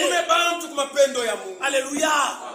C'est pourquoi parmi nous, nous ne devons que parler de bonnes choses. Qui parle de bonnes choses de la personne. Toutes les choses, que ce soit la vérité, vérité. Si c'est la vérité. Ni vya kweli ule frère alifanya. C'est vrai, le frère a fait Na cela. kama unabisema, Si tu parles mbele ya muntu, devant une personne, bantu banafifia mwimani. les gens deviennent faibles dans la foi. Haina esprit ya Mungu C'est kule yako. l'esprit de Dieu qui est sur Ni toi. esprit ya shetani. C'est l'esprit de Satan. Alléluia. Amen. C'est ce qu'on appelle la médisance. Dieu veut qu'on asema bousser ma vie. Alléluia. Amen. Ce sont des choses réelles. Vitu ya kweli. Muntu alifanya. Quelqu'un a fait ça. Mais on a bisumburia. Mais toi tu en parles. Bina décourager bantu Ça muimani. commence à décourager les gens. Bina tosha confiance à ule muntu. Ça enlève la confiance des gens. Dans cette personne, on ne sait plus la considérer. Dieu nous interdit. Mungu anatukataza. C'est pourquoi il dit ne parlez pas les mal. Ndio kwa maana anasema usiseme des vibaya vya pamoja na banduku. Alléluia. Si vous êtes courageux, Kama kwa vous udai. voyez votre frère faire quelque chose de Lorsque mal. unaona ndugu yako anatenda mabaya. Nous, la Bible dit, Biblia inasema va vers ton frère. wende kwa ndugu Wendo yako. kamone. Pour le voir. Frère, il peut m'affaire. Ce que tu fais, c'est pas bien. Un enfant de Dieu ne peut pas faire ça. Kani mtoto wa Mungu na Si yeye c'est un enfant de Dieu aussi, atakulomba kuluma. il va te demander pardon. Alléluia. Amen. Maintenant, Sasa, quand on lui a dit ça, wakati c'était wanamwambia, un mauvais esprit. ilikuwa ni roho mbaya. Frère, kama shetani anakushika, Si Satan te saisit, bakukuacha binagalaka nguvu. pour te lâcher, c'est pas facile. Faut Mungu akufanyie nini? Il faut que Dieu te fasse grâce. Vous voyez les vendredis, Mwangalie mkashitani. on nous a bien conduit dans la prière. Bali tongoza mzuri On katika nous a mambo. dit une écriture là, Bali tusomea andiko que moja. le diable, Shetani il ne laisse jamais ses prisonniers. ashachi yake bafungwa baki. Alléluia. Amen. Frère, Donc, vile tu Mungu ashakutokola. comme Dieu nous a déjà Dieu sauvés, nous a déjà sauvés. Mungu anatuokoa. Sachez bien que dans ce voyage, Mjue kwamba mwisafari nous marchons. tunatembea. Derrière nous, Nyuma yetu Shetani anatufukuza. Satan nous poursuit Il aussi. nous poursuit. Eko natufuata Son fuata. objectif, Kifuzio yake il fait quoi? anapenda nini? Il fait nous saisir, Anapenda tushike, nous ramener dans sa prison. aturudishe mungeleza yake. C'est pourquoi il faut faire Ndio attention. kwa maana tunapaswa kufanya angalisho. Alléluia. Amen. Kama unalenga takubamba, Si tu restes dans la distraction, il va te saisir. et le mauvais esprit a saisi ça. Na roho mbaya ilimshika Sauli. Maintenant on lui a dit ceci. Banamwambia hivi. Que notre Seigneur parle. Bashi Bwana wetu aseme. Tes serviteurs sont devant toi. Batumishi yako beko mbele yako. Ils chercheront un homme qui sache jouer de la harpe. Batatafuta mtu ule anajua kuimba kinanda. Et quand le mauvais esprit de Dieu sera sur toi, Wakati roho ya Mungu itakuwa yule yako. quand le mauvais esprit de Dieu, Wakati roho mbaya ya Mungu itakuwa yule yako. je répète encore, c'est pas assez que Dieu a un mauvais esprit. Aina ya kwamba Mungu yuko na roho mbaya. C'est-à-dire que Dieu lâche seulement. Mungu yuko na uruhusu tu. Anacha tout. Anaruhusu. Tu wewe unakatala makonseil. Toi tu n'écoutes pas les conseils. Pasteur anakuwa Le anakukonseil. pasteur vient te conseiller. Wewe unakatala. Tu ne veux pas. Bana kozi sema njia On Mungu. te dit la voix de Dieu Wewe c'est ça. unakatala. Tu ne veux pas. Et Mungu anakuacha Dieu sasa. va te lâcher. Alléluia. Amen. Prédication yenyewe. La prédication. Jona ibeula. Tu commences même Dieu nous à parle. chanter ça. Mungu En anasema. 99,9 99,9%. par la prédication de la Kupitia parole. mahubiri ya neno. Quand on prêche la parole, Wakati banahubiri neno unapaswa kufanya angalisho. quand on prêche la parole, Wakati banahubiri on neno. n'allait pas, Toi tu dis c'est mahubiri gani? ça c'est quelle prédication est en train de nous On attaquer. avait où là? Tu Dieu rejettes. maintenant va laisser un Mungu mauvais esprit. ataachilia rumba. C'est là que l'écriture dit Je un parle de mauvais esprit de Dieu. Ile roho Donc mbaya. c'est Dieu qui a Ni lâché. Mungu anayachilia. Maintenant Satan s'empare de Shetani toi. anakushika. Il commence à être agité. Anaanza kukutikiza. Alléluia. Kubia Mungu haunamo. Dans les choses de Dieu tu n'y es Kama pas. unaonekana usini kumkristo Quand tu dis je suis chrétien, tu viens. Bibi mafamu kanisa Quand tu unavishukia dis tena. toi tu as eu encore. Ukitoki unaenda tena Si tu sors, unaenda tu tena vas ushimanga vya Tu mkanisa na vas encore wapagani. critiquer l'église avec C'est les le païens. mauvais esprit qui t'agite. Ni roho mbaya kuna kuhangaisha. Ukitoki unalia Si tu mabisa sors, tu dis c'est quelle prédication nous attaque. Maintenant quand tu fais comme ça, Wakati unafanya Dieu vile, va te lâcher. Mungu Et atakuachilia. le mauvais esprit va Na roho te saisir. mbaya itakushika. Et tu seras commencé, tu seras agité. Utangaika. Alléluia. Et c'est comme ça Saül Ndio vile Sauli a été agité. alikuwa Maintenant anatangatanga. les serviteurs l'ont dit, Batumishi yake wanamwambia, pour que tu sois à l'aise, "Je upate kwa Dieu mzuri." ima mpepo mubaya, Pour que ces démons kushika. qui t'ont saisi. Pour que tu sois à l'aise, Hivi ukuwe na salama. nous allons chercher quelqu'un Tutatafuta qui mtu. va commencer à chanter. Unakaanza kuimba. Quand il chante, Wakati ataimba, le mauvais esprit dans kutoka. roho mbaya itakuwa inatoka. Alléluia.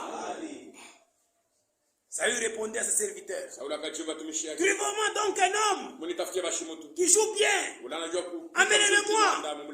L'un des serviteurs prit la parole et dit, voici, j'ai vu un homme de fils d'Isaïe, Béthlémite, qui sait jouer. C'était aussi un homme fort, un voyant, un guerrier, parlant bien et d'une belle figure. L'Éternel est avec lui. Ça, il a envoyé des messagers à Isaïe pour lui dire, avant-moi donc David, qui est avec les brebis. Isaïe prit un âne et qu'il chargea de pain et d'une autre de vin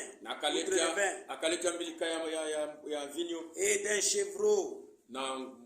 Il a envoyé ces choses à Saül par son fils.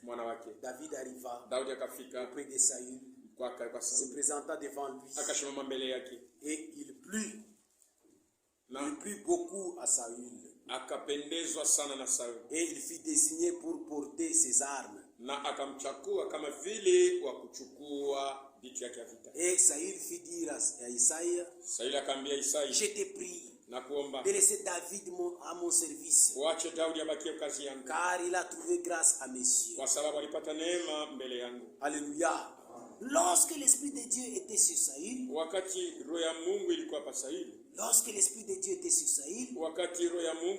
David prenait la harpe et jouait de sa main.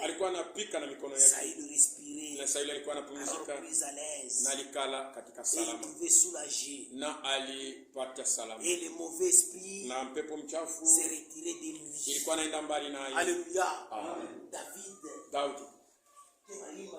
il chantait. Quand il commence à chanter, il chantait. L'esprit de Satan qui était sur Saül, ça commence à se retirer de lui. Et l'esprit de Dieu venait. C'est pourquoi il est absent pas de lui. Alléluia. Amen. Les mal que tu parles des frères, c'est parce que tu t'absentes de l'église. Alléluia. Même les chants ici que nous chantons, si on commence à chanter, que je n'oublie pas la foi, tu regardes les frères, tous les démons te quittent, d'autres te quittent. Alléluia. Ne vous absentez pas. David jouait la harpe. Il jouait la harpe. L'esprit de Satan qui était sur Saül le quittait. Et l'esprit de Dieu venait. Quand l'esprit de Dieu vient, l'homme devient tranquille. Tu es en train de parce que tu es saisi de mauvais esprits. Alléluia. Amen. C'est pourquoi, frère, il faut contrôler si réellement tu as déjà fait l'expérience du Saint-Esprit. Alléluia. Amen. Je vous ai donné ce tableau pour vous montrer seulement que une même personne peut être saisie par l'Esprit de Dieu et il fait de bonnes choses selon l'Esprit qu'il a animé. Si l'Esprit se retire, Satan aussi peut se saisir. Il fait aussi des choses honteuses. Alléluia. C'est ce que je vous ai dit. Dieu dans l'Ancien Testament, son esprit travaillait dans les hommes de Dieu. Comme l'onction. Ça peut te saisir. Tu œuvres dans le Seigneur. Et quand tu œuvres dans le Seigneur, comme l'onction, c'est Dieu qui agit là-bas. Et l'onction part. Tu peux être saisi aussi par l'onction du diable. Et tu agis contrairement à la parole de Dieu. Alléluia. Vous voyez? Non. C'est pourquoi, même si vous prêchez, même si vous prophétisez, ce n'est pas synonyme que vous êtes un enfant de Dieu. Alléluia. Alléluia. Amen. Quand vous prophétisez, Wakati unatabiri, ce n'est pas synonyme que vous êtes scellé du Saint-Esprit. ana alama ya kwamba ushapokea Roho Mtakatifu. Quand vous chantez, Kama unaimba, quand même vous venez ici, hata kama unakuya ce n'est hapa, pas synonyme que haina alama ya vous kwamba êtes scellé du Saint-Esprit. ushapokea Roho Mtakatifu. Alléluia. Amen. Tout ce que nous faisons Yote tukunafanya à l'œuvre de l'Éternel, kukazi ya wa milele, c'est l'onction de Dieu ni mafuta ya qui Mungu descend sur nous les yuko hommes, nashuka yuli yetu bantu, afin que Dieu puisse accomplir son Mungu œuvre. apate kutimiza kazi yake. C'est-à-dire dans ce que tu fais là, Vile uko nafanya ne te trompe pas, usidanganyike que tu es scellé du ya kwamba unapokea Saint-Esprit. Roho Mtakatifu. C'est en prêchant la Ni parole. wakati unahubiri neno, Non et non et non. hapana hapana hapana. C'est en prophétisant. Ni kutabiri, Non et non. hapana hapana. Saül aussi a Sauli naye pia prophétisé. alitabiri. Le même Saül qui a prophétisé, Sauli mwenyewe alitabiri, il fit ceci encore par un mauvais esprit. alishikwa tena na roho nyingine mbaya. Le Saint-Esprit s'est retiré de Roho lui. Mtakatifu alienda mbali naye. Comme l'onction, Sa mafuta ça peut te saisir Yesu kushika et se kisha retirer. inakuacha. Alléluia. Amen. C'est pourquoi nous les enfants, Ndio kwa maana shema watoto ya Mungu. même un pasteur dénominationnel, Hata pastor wa mzee, hata kama anakuombea, même si prie pour toi, unapona. tu es guéri. Alléluia. Amen.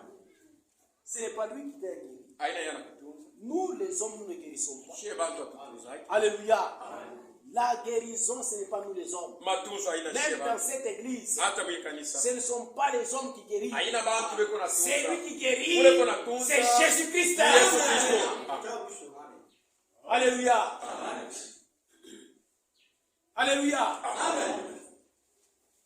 Alors ne confondez pas. Usishukue na changa. Tu vas le combler. Sikona prier pour toi. Unapona. Tu es guéri. Unasakanisa ya bantu Tu wana commences. moto. Ils n'ont pas le fait. Ils n'ont pas le fait. Ata Hapa. katikati yetu kubantu nabo wanapona. Au milieu de nous, il y a celle qui guérit. C'est lui qui guérit. Kuna na utunza. C'est Jésus. Ni Yesu. Si tu places ta foi Kama unaweka imani yako. dans ce que Jésus-Christ a fait pour toi, Vile Yesu c'est alikufanyishia. jour au calvaire. Ile siku Car Kalvari. il a dit, Wakati alisema par mes meurtrissures, kupitia vilonda vya vous serez guéris. Si tu places ta foi unaweka imani là-bas, yako et mule. toi aussi, Na wewe peu pia. importe là où tu Aizuru es, tu vas expérimenter la guérison. utaonja matunzo yako. Alléluia. Et quand tu es guéri, Kama unatunzwa, ce n'est pas synonyme que tu es un enfant de Dieu. haina alama ya kusema kwa mwana Ou wako. celui qui a prié pour toi, Au alikuombea, il a Dieu. yeko na Mungu. Non. Hapana. Alléluia. Il peut prier pour toi. Anaweza kuombea. Tu es guéri, Unatunzwa. mais il est faux. Lakini ni mbaya. Alléluia. Voyez Balaam. Unaona Balaam? Un autre exemple. Mfano ingine. Balaam, en ce qui concerne ainsi dit le Seigneur, Mambo yenye kuangalia hivi Bwana anasema. Balaam n'a jamais parlé de mensonge. Balaam hakusema kabongo. Tout ce qu'il prophétisait, Ile yote alikuwa na tabia. c'était la vérité. Ilikuwa ni ukweli. Alléluia. Amen. Tout ce qu'il dit, Balaam a prophétisé. Yote vile Balaam alikuwa iko na tabia. Même aujourd'hui, Hata leo nous employons tuko naitumia. c'est Balaam a prophétisé. Ile Balaam alitabiraka. Celui qui te maudit Unatakula sera maudit. hata laniwa. Celui qui te bénit Unatakubariki sera béni. utabarikiwaka. C'est la prophétie de Balaam. Ilikuwa ni unabii ya Balaam. Alléluia. Mais lui-même, il Lakini était yeye faux. mwenyewe alikuwa ni mbaya. Il est perdu. Alipotea. Il n'a même pas la vie éternelle. Hana tena uzima wa milele. Mais il a prophétisé des Lakini choses qui sont vraies. alitabiri vitu vile kwa vya kweli. C'est pourquoi les élus de Dieu, Ndio kwa maana mateule ya les Mungu, prophéties manabii ne les emportent pas. haibavutake. Les prophéties Unabii ne les séduisent pas. haibatongozake. Les élus de Dieu sont attirés seulement à la parole. Mateule ya Mungu kile kinakuwa na bafuta ni paka neno. Non. La parole. Mais à ce qui concerne la parole, Lakini yenye kuangalia neno. Balaam, il n'était pas un croyant. Lakini Balaam hakuwa mwaminifu. Il refusait ce que Dieu lui parlait. Alikuwa anakatala vile Mungu alikuwa Il anasema. refusait la parole de l'Éternel. Alikuwa anakatala neno ya Dieu wamilele. lui a interdit, ne va pas avec ces gens. Mungu alimwambia usiende kule na wale Il baba. était incrédule. Alikuwa mtu wa kutokuwa. Et Dieu l'a permis. Na Mungu alimruhusu aende. Et il est parti dans la volonté permissive. Alienda mu mapenzi ya kutikia tu. Mais à ce qui concerne ainsi dit le Seigneur, Lakini mambo yenye kuangalia hivi Bwana anasema, Balaam a prophétisé les choses qui sont vraies. Balaam alitabiri vitu ya kweli. Mais lui-même, il était faux. Lakini yeye mwenyewe alikuwa mbaya. Alléluia. C'est pourquoi les élus de Dieu, les prophéties ne peuvent pas vous emporter. Alléluia. Amen. Alléluia. Amen. C'est dans les 0,1% là. 0,1%, c'est là qu'il y a des visions, des prophéties et toutes ces choses. Dans les 0,1%. À 99,9%, Dieu nous parle par la voix de la Mungu yuko nasema kupitia neno lake. C'est pourquoi avant de choisir une église, kanisa, je regarde quelles sont les paroles de l'Éternel qui sont prêchées dans cette église. Ni maneno kani ya Mungu inahubiriwa mwile kanisa. Tout ce que l'homme de Dieu prêche, yote vile mtumishi wa Mungu anahubiri, c'est scripturel. Bashi ni mumandiko. Avant ningiemo, mbele ni kuingia. Puisque la Bible dit, Biblia inasema toutes choses passeront, yote litapita, mais la parole de l'Éternel ne passera neno jamais. ya milele haiwezi kupita kamwe. Pour que tu sois éternel, tu dois demeurer dans sa parole. C'est pourquoi avant de choisir une église, regardez la parole qui est prêchée. Si c'est scripturel, si ça se retrouve dans la Bible, c'est alors que toi aussi, tu demeureras éternellement en croyant à la parole éternelle. Croire la parole éternelle, tu demeureras aussi éternellement. Alléluia. Amen. Ce n'est pas là où on est en train de bien jouer au tam-tam. C'est ça qui va te donner la vie éternelle? Non. Hapana. Regarde la parole qui est prêchée dans Angalia neno inahubiriwa. Alléluia. Balaam aussi il a été fou. Balaam naye pia alikuwa. Nous allons voir. Tutaiona. Alléluia. Vous voyez? Non. C'est pourquoi. Comme onction, ça mafuta, ça descend, inashuka, ça agit, inatenda, après ça s'envole, kisha inaenda. Alléluia. Amen. C'est comme ça le Saint-Esprit comme onction. Ça descend sur toute chair. Ça peut tomber sur les bons ou sur les mauvais. Et le Saint-Esprit agit. Alléluia. C'est pour ça même les visions. Il faut faire attention. Quelqu'un vient te dire une vision. Même si on ne prie pas avec lui. J'avais vu une vision. Il te dit une vision. On ne peut même pas encore juger selon la parole. C'est pour Satan. Allez, c'est pour Satan. Il n'est pas de notre église. Non, ne faites pas ça. Alléluia. Amen. Avant de déclarer qu'il avant de dire que ça s'appartient à Satan, prends cette vision, prends ce songe là, ramène ça à la parole de Dieu. Si la parole te dit que ça ce n'est pas dans la parole de Dieu, là tu peux dire que c'est pour Satan. Alléluia. Puisque Dieu, il agit d'une manière ou d'une autre. Pour son œuvre, Dieu utilise tout ce qu'il peut pour donner son message. Regardez même Balaam ici. Pour que Dieu puisse lui donner le message, Dieu a utilisé même un animal. Un animal a parlé. Dieu l'a utilisé pour son œuvre. Dieu utilise celui qu'il veut. Alléluia. Que ce soit que tu sois bon, que tu sois mauvais, Dieu peut t'utiliser pour son œuvre.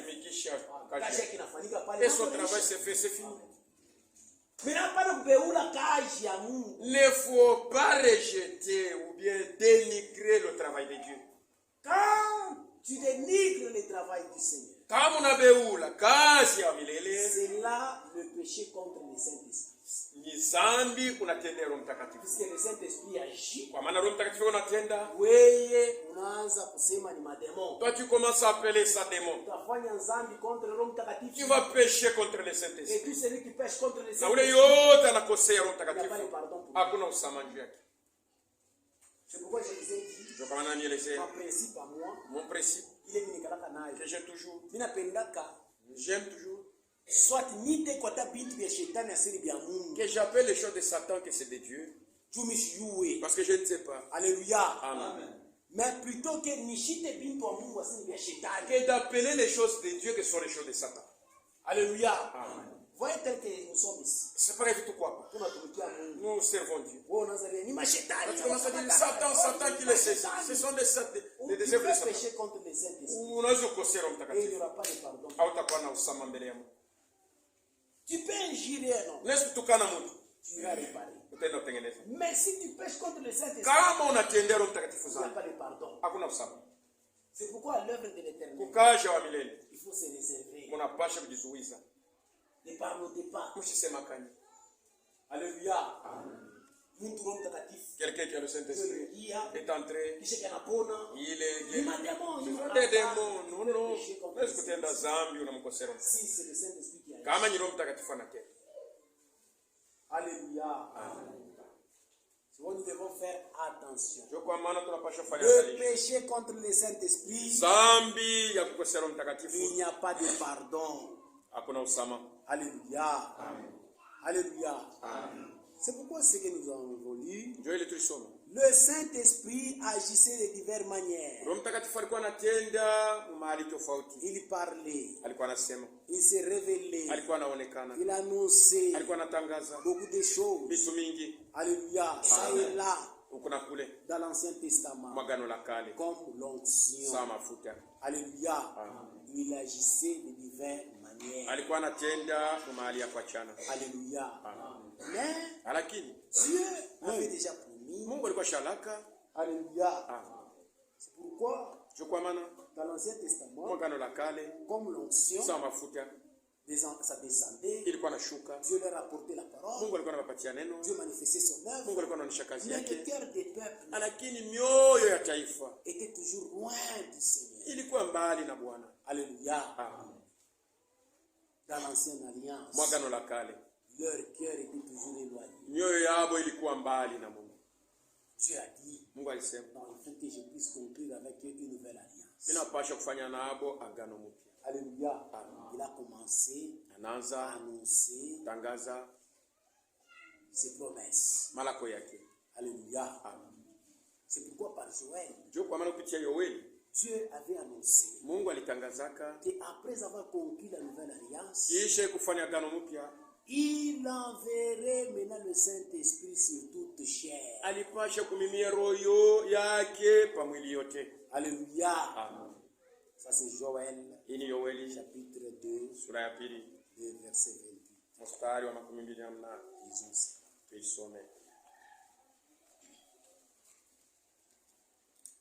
Joël, chapitre 2.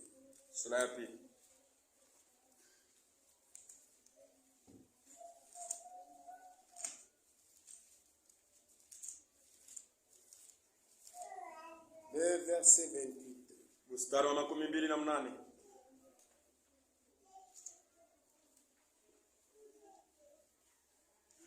Après cela, je répandrai mon esprit sur toute chair.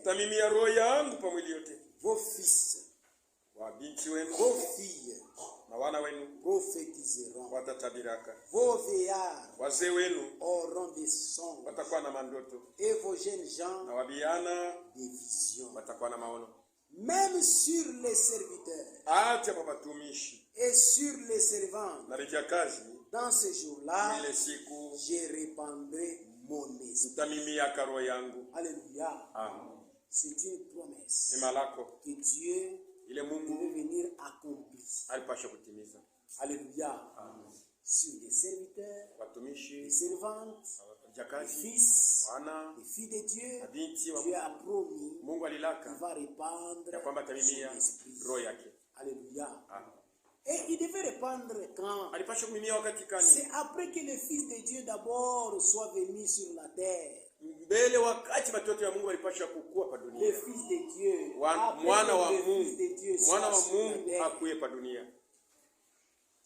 c'est alors que le Seigneur devait répandre. Alléluia. Si Jésus n'était pas venu, kama Yesu akukuwaka, le Saint-Esprit ne devait pas être Roho Mtakatifu akupasha kumimiwa sur la terre. pa dunia. Il faudrait d'abord que lui soit là. Ilipashwa mbele ya kuweko. C'est pourquoi, Kwa maana lors de sa venue, wakati ya kuya kwake, Dieu, il a agi d'une manière d'une autre. Mungu alitenda mnamna moja na ingine. Alléluia. Amen. Avant qu'il ne vienne, Mbele ya yekuya, par le Saint-Esprit, kupitia Roho Mtakatifu, il a rempli d'autres personnes par son esprit alijaza watu wengine na roho yake, pour préparer le chemin de ya Dieu. kutayarisha njia ya Mungu. Et quand le Seigneur lui-même était Na venu, wakati Bwana mwenye alikuya, c'est par le Saint-Esprit qui fut né. ni kupitia Roho Mtakatifu ndio alizalikwa. Et lui-même, il était rempli du Na yeye Saint-Esprit mwenye alijazwa na Roho Mtakatifu. avant d'entrer dans son Juu ministère. ya kwanza huduma yake, Et il était accompagné par l'onction alisindikizwa na Dieu mafuta ya Mungu pour accomplir l'œuvre de juu ya l'Éternel. kutimiza kazi ya wa milele. C'est après son œuvre Kisha kazi qu'il yake devait maintenant ndio alipashwa répandre sasa son esprit. kumimia roho yake. Alléluia. Amen. Est-ce que vous avez compris? Basi mnaelewa. C'est pourquoi l'homme de Dieu dit Ndio kwa maana mtumishi wa Mungu anasema hivi. christianisme traditionnel. Christianisme traditionnel. Page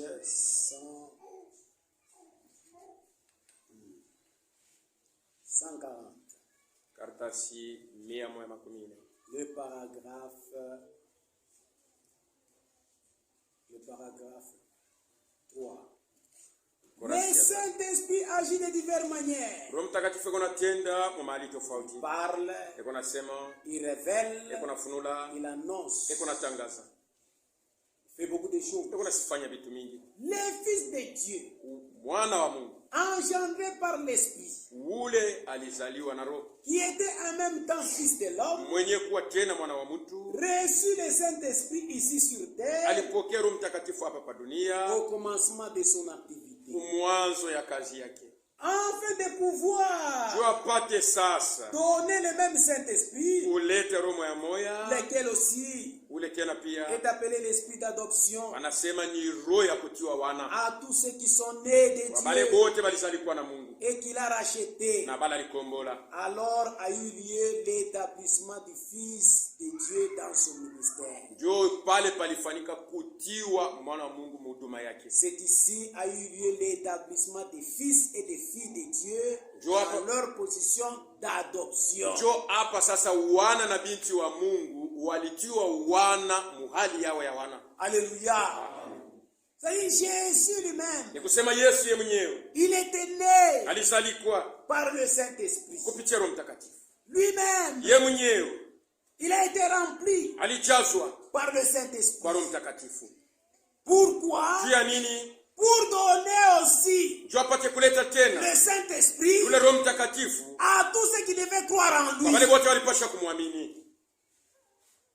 Alléluia. Amen. Est-ce que vous comprenez? Basi mnaelewa? Est-ce que vous comprenez? Mnaelewa? Tout celui qui croit en Jésus, Ule yote anaamini Yesu. tout celui qui croit en Jésus, Ule yote anaamini Yesu. Jésus Yesu lui donne son esprit. eko nampatia roho wake. Alléluia. Amen. Et il commence à être conduit par son esprit. Na ile roho ya Mungu inaanza kumongoza. Et là, on appelle l'esprit d'adoption. Ndio roho ya kutiwa wana wa Mungu. Alléluia. Il donne son esprit à tous ceux qui croient en lui. Eko naleta roho wake kwa wale wote wanamwamini. Alléluia. Amen. Voyez, Unaona? c'est pourquoi Ndio kwa maana dans Romains, Warumi chapitre 8, sura ya 8 nous est dit ceci. niambia hivi tuisome. Romains 8. Waroma 8. Et là, ce n'est pas encore le serment du Saint-Esprit. Wale hayakuwa bado batizo Roho Là, Mtakatifu. c'est seulement l'esprit d'adoption. Ile ni roho tu ya kutiwa wana.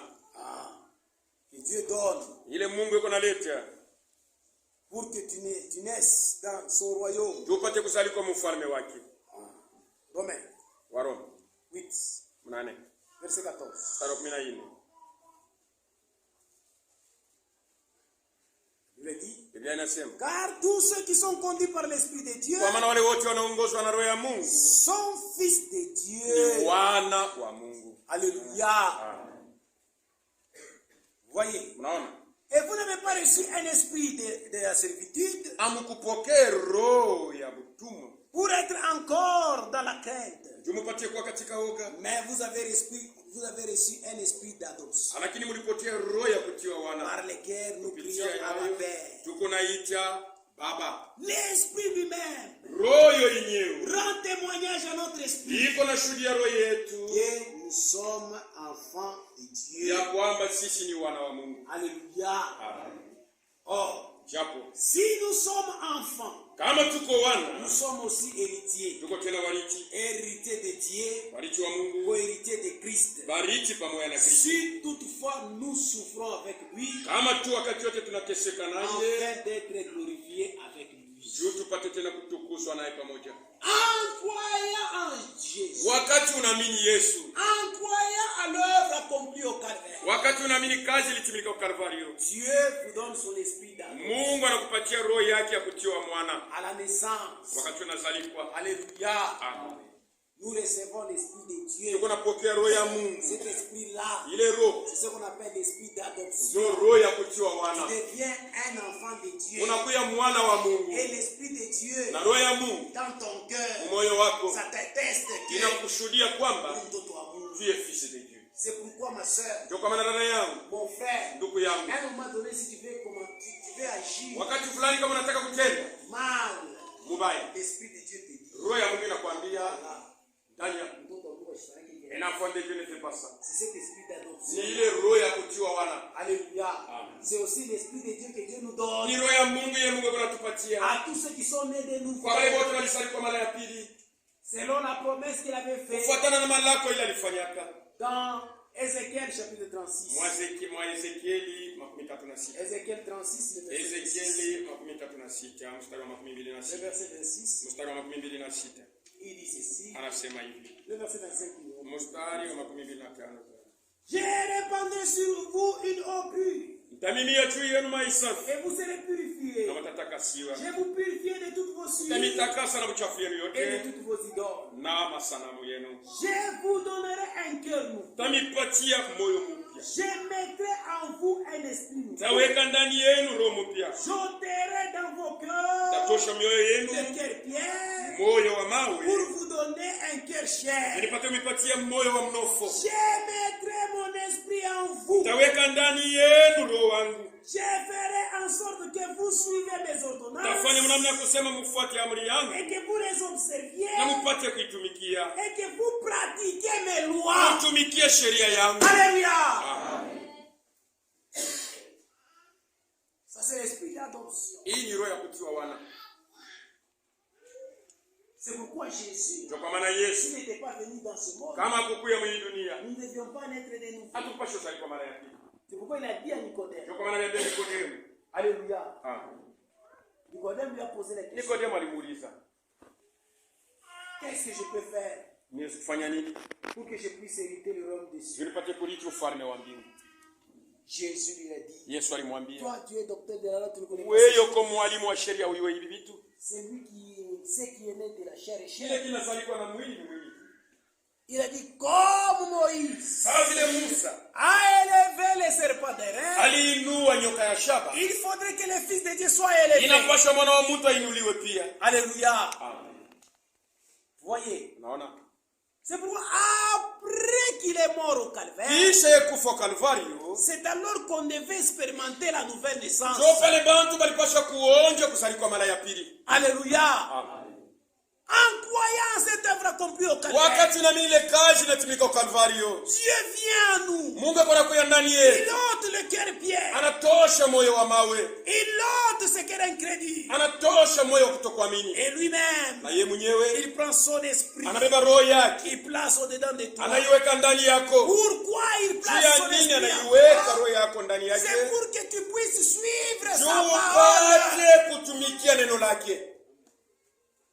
Pourquoi toi tu échoues? Accomplir les ordonnances du Seigneur. C'est puisque l'Esprit de Dieu n'est pas en toi. C'est pourquoi sauti ya Mungu na yona sani matushi. Et tu vois que la parole de Dieu c'est comme les injures pour toi. Alléluia. C'est pourquoi c'est pourquoi tu ne crois pas. Pour que ça puisse passer en dedans de toi. Pour que cette parole puisse avoir l'effet en toi. Il faudrait que tu naisses de nouveau. Tous ceux qui sont nés de nouveau. Ils ne renient jamais la parole. Puisque c'est Dieu qui accomplit cela. Il dit, je mettrai mon esprit. Je mettrai mon esprit en vous. Je ferai en sorte que vous suivez mes ordonnances et que vous les observiez et que vous pratiquez mes lois. Ceux qui sont véritablement nés de nouveau, ils suivent la parole, ils croient et ils mettent la parole en pratique. Alléluia. C'est ce que Dieu fait. Ça, c'est l'esprit d'adoption. Alléluia. Vous voyez? Alléluia. Et la parole de Dieu devient facile. Alléluia. Ce n'est pas pesant. Et en suivant, comme un enfant. Comme un Nazarika. S'il est né, c'est un enfant. Il a l'esprit de l'homme parce que c'est un enfant de l'homme. Il est né à la maternité. Quelqu'un doit téter. Et l'enfant va commencer à téter. Alléluia. Bébé, comme un bébé, si tu cherches à avoir des problèmes avec lui, même les soeurs savent. Prive à son bébé là le lait maternel. Alléluia. Cet enfant va pleurer sérieusement. Je ne sais pas si c'est la vérité. Je ne suis pas une femme. Mais les femmes me disent. Si tu es parti loin, tu es en train de faire. Quand l'enfant pleure, tu sentiras que même les seins. Et c'est comme ça. Vous sentez ça? Dites-moi, nous on ne connaît pas. On nous dit que. Donc les seins commencent à faire. C'est comme ça? C'est comme ça. Alléluia. C'est-à-dire l'enfant, son problème, c'est la succion et déglutition. Alléluia. évidence ya nouvelle naissance. Si tu es né réellement de Dieu, tu aimeras toujours téter la parole. Alléluia. Comment on a ria? Si tu pleures, tu pleures, les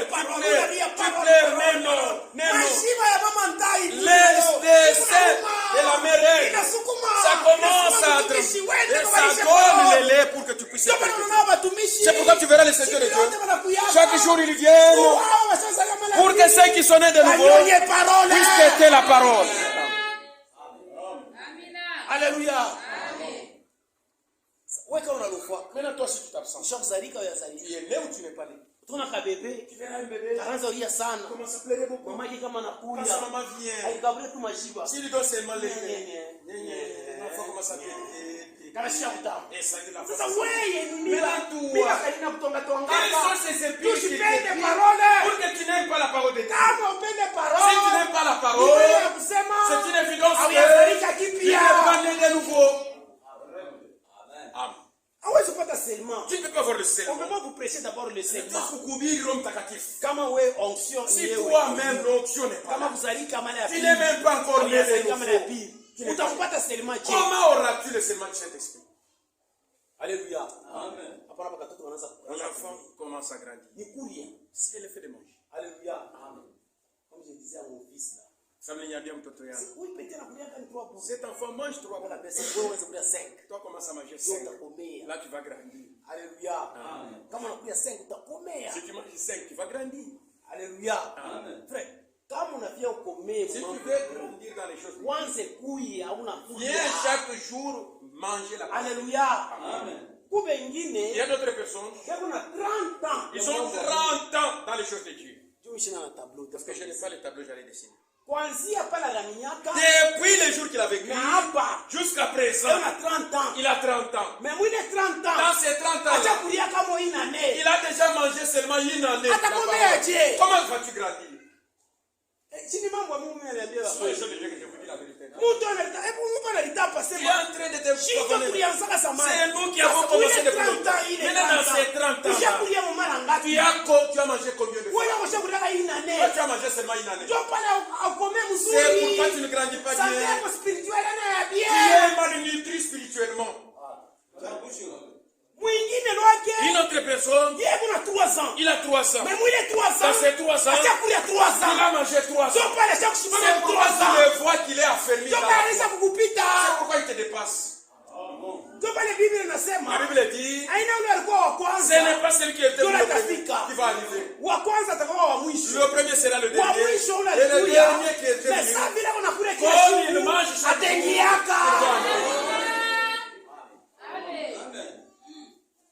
Alléluia.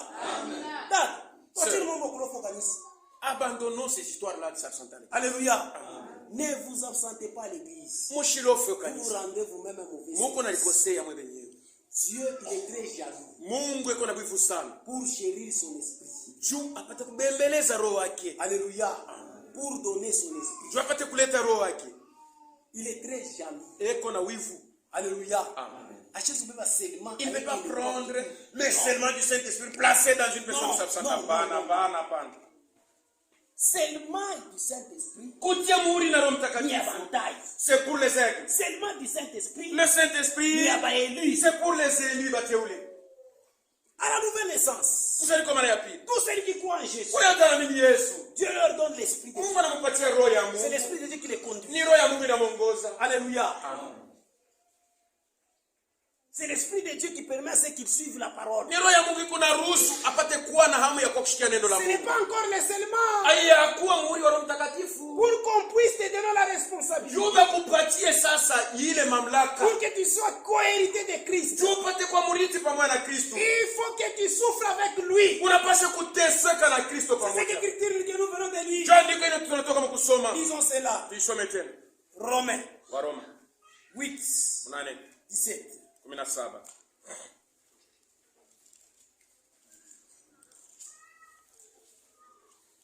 8:17.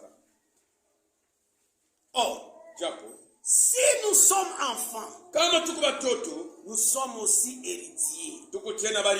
L'héritier de Dieu. Co-héritier de Christ. Ah. Si vous êtes né de nouveau, vous devenez un enfant de Dieu. Alléluia. Tout celui qui est né de Dieu, c'est un enfant de Dieu. Tu deviens héritier. Héritier au Saint-Esprit. Héritier au serment du Saint-Esprit. Héritier pour que tu sois enlevé. Si tu es né de Dieu, si tu es conduit par l'Esprit de Dieu, tu deviens héritier. Mais, pour que tu y parviennes, l'Écriture continue. Pour que tu y parviennes, il dit ceci. Si toutefois, nous souffrons avec lui. Tu n'es pas souffrir avec Christ. Alléluia. Tu es dans tes affaires. Tu seras glorifié avec lui comment? Si toutefois, nous souffrons avec lui, afin d'être glorifié avec lui. Alléluia. C'est le même schéma. Jésus, il était le Fils de Dieu. Il était né de l'Esprit de Dieu. Alléluia. Quand il était né, il faudrait qu'il soit rempli de l'Esprit de Dieu. Quand il a travaillé, étant rempli de l'Esprit de Dieu, c'est alors qu'il était glorifié par Dieu. C'est pourquoi on l'appelle le premier-né d'entre les morts. Il est sorti là. Le premier de toutes les créatures. Il était le premier d'entre les morts. Il est ressuscité le premier. Alléluia. Et il est monté au ciel. Et toi aussi, tu dois suivre le même chemin. Unazalika mara ya pili. Tu dois souffrir avec Jésus. un moment donné, wakati quand fulani le Seigneur a la colonne yala, quand Dieu va te tuer maintenant après, alléluia, Amen. il va te sceller du Saint-Esprit. atakuchapa na Roho Mtakatifu. Après que tu sois scellé du Saint-Esprit, Après que upate Roho Mtakatifu, c'est alors qu'il viendra te glorifier. ndio pale atakuwa kujitukuza ndani yako. Alléluia. Te donner les corps glorieux. Kupatia mwili ya utukufu. Quand Jésus a terminé, Wakati Yesu alimaliza, à la fin de son ministère, mwisho ya utukufu il a commencé à prier. anaanza kuomba. Dans sa prière, ça c'est Kwa maombi yake akikoani. Père, Baba, j'ai achevé ton œuvre. mimi namaliza kazi yako. J'ai fait tout ce que tu m'as Mimi donné. nafanya yote ulinipatia kama kazi. Maintenant, Père, Sasa Baba, glorifie ton Fils. tukuza mwana wako. De la gloire venant du Na Père. ile utukufu alikuwa nayo kwako. Alléluia. Et une fois, Na sauti moja inakuja. je te glorifie. Mimi nakutukuza. Et je te glorifie. Nitakutukuzaka tena. Alléluia. Amen. Frère, Ndugu, nous devons voir. tunapaswa kuamini. Dieu nous a promis, nous. Mungu alitulaka C'est à shi. nous que Dieu a Ni promis. kwetu shie Mungu Nous alilaka. qui sommes nés de Muhuri wa Roho Mtakatifu ili kusali kwa maana Pas ya. d'autre. Ana wote. Tel que Jean a dit, Sabiri Yohana alisema, il est venu anakuja. après moi. Kisha mimi. C'est celui qui vous baptisera Ni yeye atanibatiza. du Saint-Esprit Na Roho et du Mtakatifu. feu. Na moto. Il y a le baptême du feu. Kuko batizo ya moto. Ce baptême du feu, Na ile ubatizo wa moto ailetewa kwa azuru nani? tu peux naître de nouveau, Unaweza kusali kwa mara ya pili. être conduit par Unaongozwa na Mungu. mais il faut que tu puisses Inapaswa recevoir le baptême du feu. upokee batizo ya moto. Et là, Na pale Dieu ne donne pas aux enfants. Mungu ailetaje kwa watoto? Alléluia. Amen. Dieu le donne à ceux qui sont Mungu yuko anapatia pale bashakomara. les gens qui sont matures. Bantu pale banaemea Ndio wale banakoma. Mungu anakuwa kuchapa. C'est à cela que Dieu baptise du Saint-Esprit. Alléluia. Amen. C'est ce qu'on va voir Ndio ile tutaona la semaine prochaine. ile juma kesho. Alléluia. Amen. Et avant de le recevoir, Na mbele ya kumpokea, vous devez savoir d'abord mnapaswa kujua mbele qu'est-ce que c'est, qu'est-ce qu'il est. eko nani. Si vous ne le connaissez pas, Kama umjui, vous n'allez pas le recevoir. hautampokea. Et pour aller au ciel, Tupate kwenda kumbingu. c'est seulement si tu as le scellement du Saint-Esprit. Ni paka tu uko na ile muhuri ya Roho Mtakatifu. Est-ce que depuis que tu as Mbele utangu ya tout déjà reçu le Saint-Esprit, bashusha kumpokea kwa le Roho Mtakatifu. scellement du Saint-Esprit, Batizo wa Roho Mtakatifu shaipokea hata. alléluia. Amen. C'est ça la question. Njoo ulizo. Sans le scellement du Saint-Esprit, Bila ubatizo wa Roho Mtakatifu, tu n'auras pas part hautakuwa na sehemu à la première résurrection. ufufuko ya kwanza. Sans le scellement du Saint-Esprit, Bila ubatizo wa Roho Mtakatifu, si tu meurs, kama unakufa leo, même si tu es né de nouveau, hata kama unazali kwa mara ya pili, si tu es né de nouveau, kama unazali kwa mara ya pili, Dieu te donne un cœur nouveau Mungu anakupatia roho et mpya un esprit nouveau. na roho mpya. Tu deviens un enfant de Dieu Unakuwa mwana wa Mungu. et tu as la vie éternelle. Uko na uzima wa milele. Si tu n'as pas le scellement du Kama Saint-Esprit, una na muhuri wa Roho Mtakatifu, si tu meurs ukikufa à la première résurrection, ufufuko ya tu ne kwanza seras pas ressuscité. hautafufuka. Alléluia. Amen.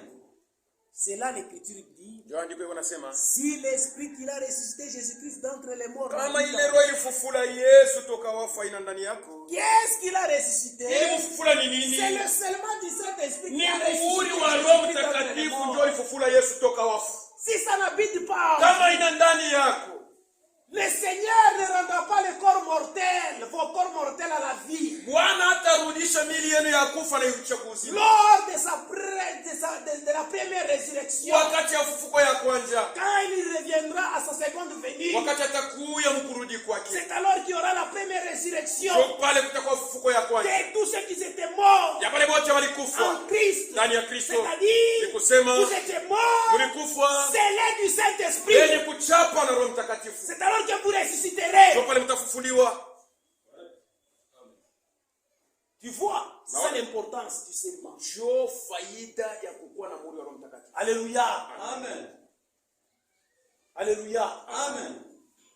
Si tu n'as pas le scellement du Saint-Esprit, Kama una na muhuri wa Roho Mtakatifu, ma soeur, dada yangu, quand il viendra, wakati watakuya. Si tu es vivant, kama uko hai, tu ne seras pas transmuté dans le corps glorieux. Hautabadilishwa kuingia mwili ya utukufu. Tu n'entreras pas dans ce corps glorieux. Hautaingia mwili ya utukufu. Le corps ici que nous avons, hii mwili tuko nayo, c'est le corps d'humiliation. ni mwili ya haya. C'est pourquoi nous tombons malades. Ndio kwa maana tuko na gonjwa. Comme les païens tombent malades. Sababu pagano beko na gonjwa. Mais on a tombé na shima shinda. On est en train de nous placer sur les avocats. Ce que nous attendons, Kile tuko ngojea, c'est être glorifié. ni kutukuzwa. Jésus viendra glorifier. Yesu atakuja kutukuza Les véritables croyants. baaminifu ba kweli. Qui ont le seulement du Benye kwa na mwili wa Saint-Esprit. Roho Mtakatifu ndani yabo. Alléluia. Amen. C'est ce qu'on appelle les prémices de l'esprit. C'est là que vous pouvez lire, on va lire ça. On va lire. Alléluia. Amen. Frère, c'est Dieu ma foi. C'est ça l'importance. Dieu ma foi. L'importance. Il y a seulement un Rome Tagatif. Du baptême du Saint-Esprit. Et qui sont à la hauteur de recevoir cela. Alléluia. Amen. C'est ceux qui ont cru en Jésus et qui ont déjà cru à la parole de la vérité. Alléluia. Amen. Vous croyez en Jésus et vous croyez encore à la parole de la vérité. Alléluia. Amen. C'est-à-dire, quand vous êtes à un endroit où on ne prêche pas la vérité, là-bas il n'y a pas le seulement du Saint-Esprit. C'est-à-dire, par une fois, enlèvement, à cet endroit-là, il n'y aura personne qui sera enlevé. Même s'ils chantent, même s'ils prophétisent, ils ne pourront jamais être enlevés. Alléluia. Pourquoi? Il n'y aura pas le serment du Saint-Esprit. Est-ce qu'on s'entend? Est-ce que nous entendons? C'est ça l'importance du serment du Saint-Esprit. Alléluia. Amen. Et quand vous retrouvez là, on prêche et la vérité, c'est quoi? C'est tout ce qui sort dans la Bible. Sur la terre. Alléluia. Amen. La Bible dit, tout homme soit reconnu comme menteur. Tout homme. Même tous les prophètes. Tous les prophètes sont des menteurs. Est-ce que vous l'écoutez bien? Vous m'entendez bien? Ce sont des menteurs. C'est Jésus qui est la vérité. C'est Jésus. C'est pourquoi c'est sa parole qui est la vérité. Nous ne serons pas enlevés en suivant les paroles de Branham. Non. Troisième n'est pas prophète. Nous commençons par les prophètes que nous avons créés. Ces paroles ne nous serviront jamais. Mais quand Branham nous parle, les choses venant de la Bible, si nous suivons cela, nous serons enlevés. Nous ne serons pas enlevés en suivant un message de Moïse.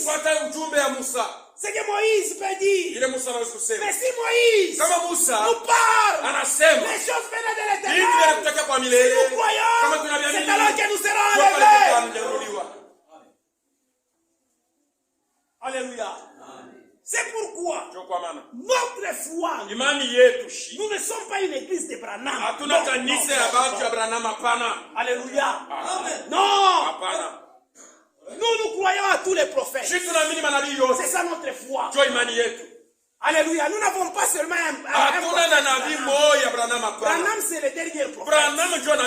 Mais avant Branham, nous avons plusieurs prophètes.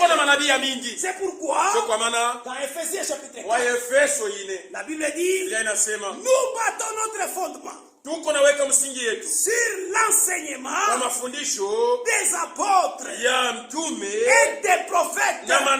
Jésus lui-même est à la pierre angulaire. Notre foi repose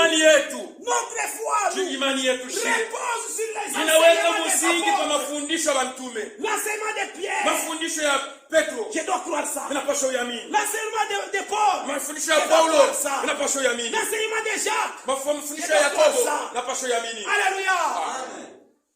Et sur les prophètes, c'est que Branham a dit, la parole prophétique ya unabii que Branham nous a donné. ile Branham alitupatia. Je crois. Mimi naamini. La parole prophétique Ile que nabii Daniel nous a ile Daniel annoncé. alitangaza. Je crois. Mimi naamini. La parole prophétique Ile neno ya unabii que Ezekiel a ile annoncé. Ezekiel alisema. Je crois. Mimi naamini. En croyant cela, Kuamini ile c'est alors que pale nous parviendrons tutafikia à la stature de Christ.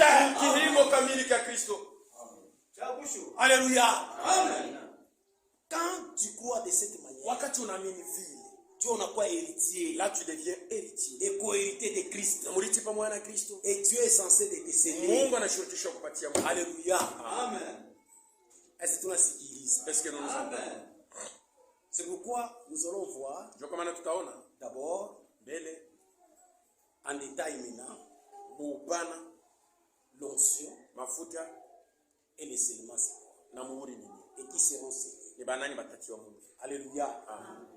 Mais avant de voir ça, moi je Mbele ya kuona ile nilipenda que je vous apporte d'abord qu'est-ce que c'est le Saint-Esprit. nilipenda mbele niambie Roho Mtakatifu Et qu'est-ce qu'il fait. eko nafanya nini Et quelle est son œuvre nikashika niko nafanya en nous, ndani yetu même dans l'église. hata mkanisa. Mujue.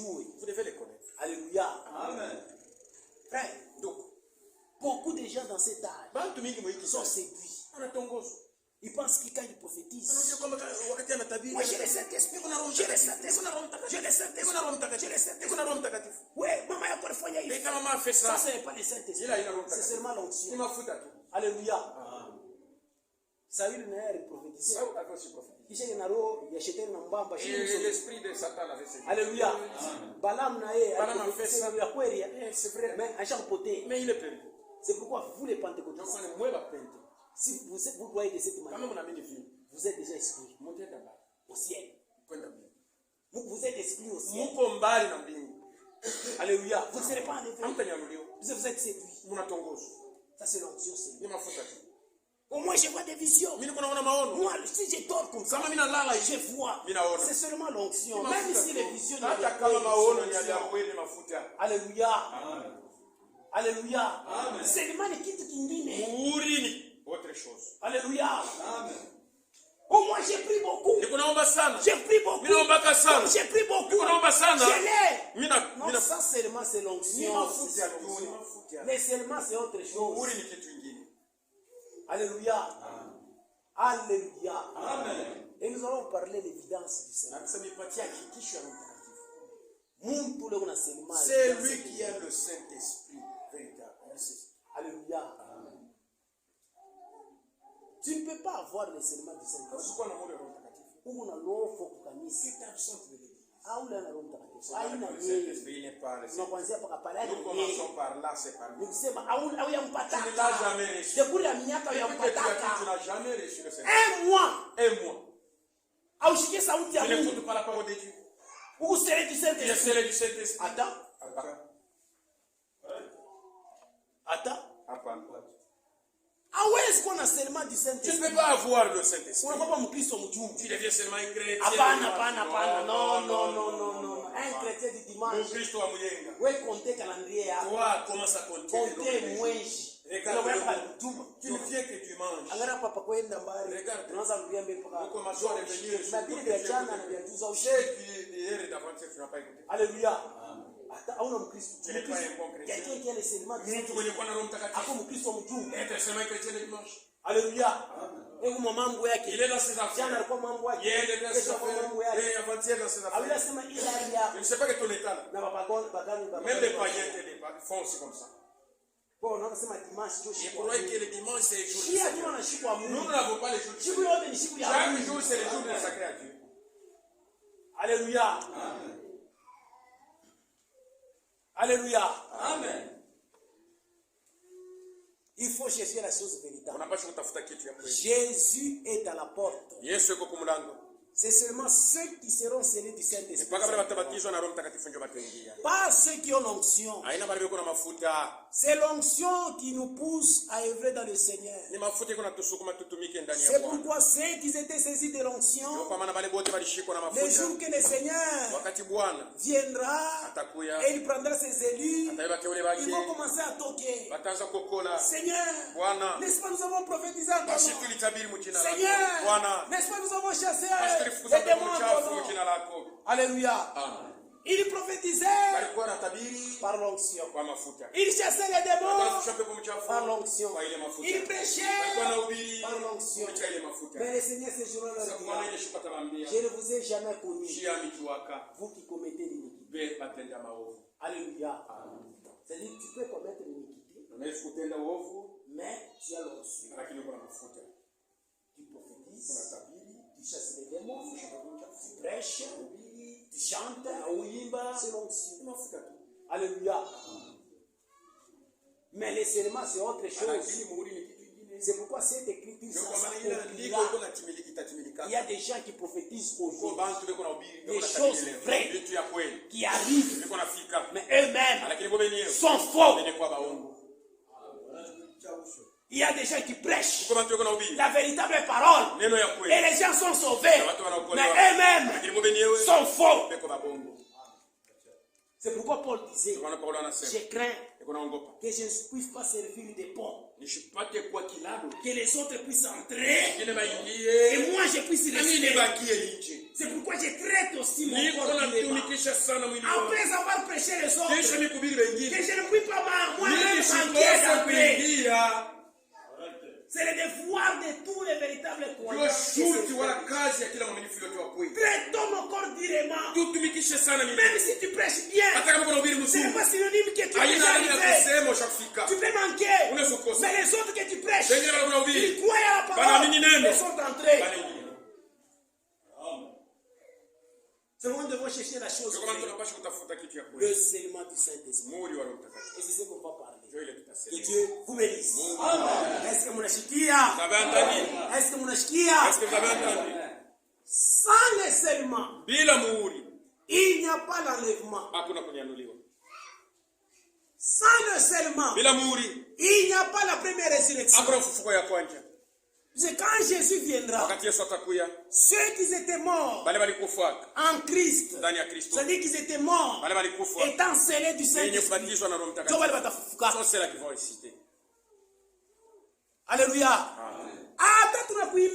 Même si nous chantons pour toi, même si nous amenons ton corps ici, la première résurrection, si toi, tu n'étais pas baptisé du Saint-Esprit, tu ressusciteras à la fin pour entrer dans l'éternité. La première résurrection appartient aux élus, c'est pour les élus qui seront ressuscités pour entrer dans Jérusalem. Alléluia. Lors de la seconde venue de Jésus, si tu es vivant, si tu n'as pas le serment du Saint-Esprit, tu ne seras pas transmuté. Alléluia. Puisque le corps, la chair et le sang n'entrera pas dans le royaume des cieux. Ce qui est corruptible n'héritera pas l'incorruptibilité. Il faudrait que ce corps corruptible puisse revêtir l'incorruptibilité afin que nous soyons enlevés. Mais si tu n'as pas le serment du Saint-Esprit, il n'y a pas moyen d'être transmuté. Ça, depuis que tu as déjà le serment du Saint-Esprit. Un message, le message du temps de la fin.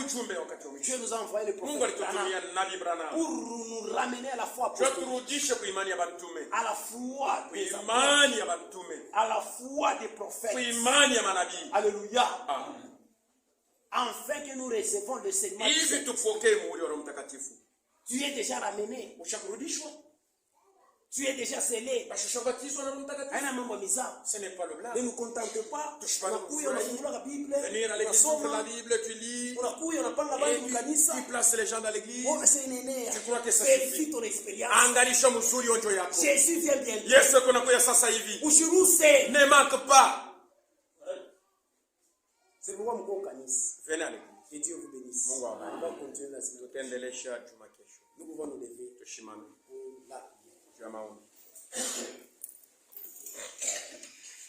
Siku moja mavuno yataisha kabisa.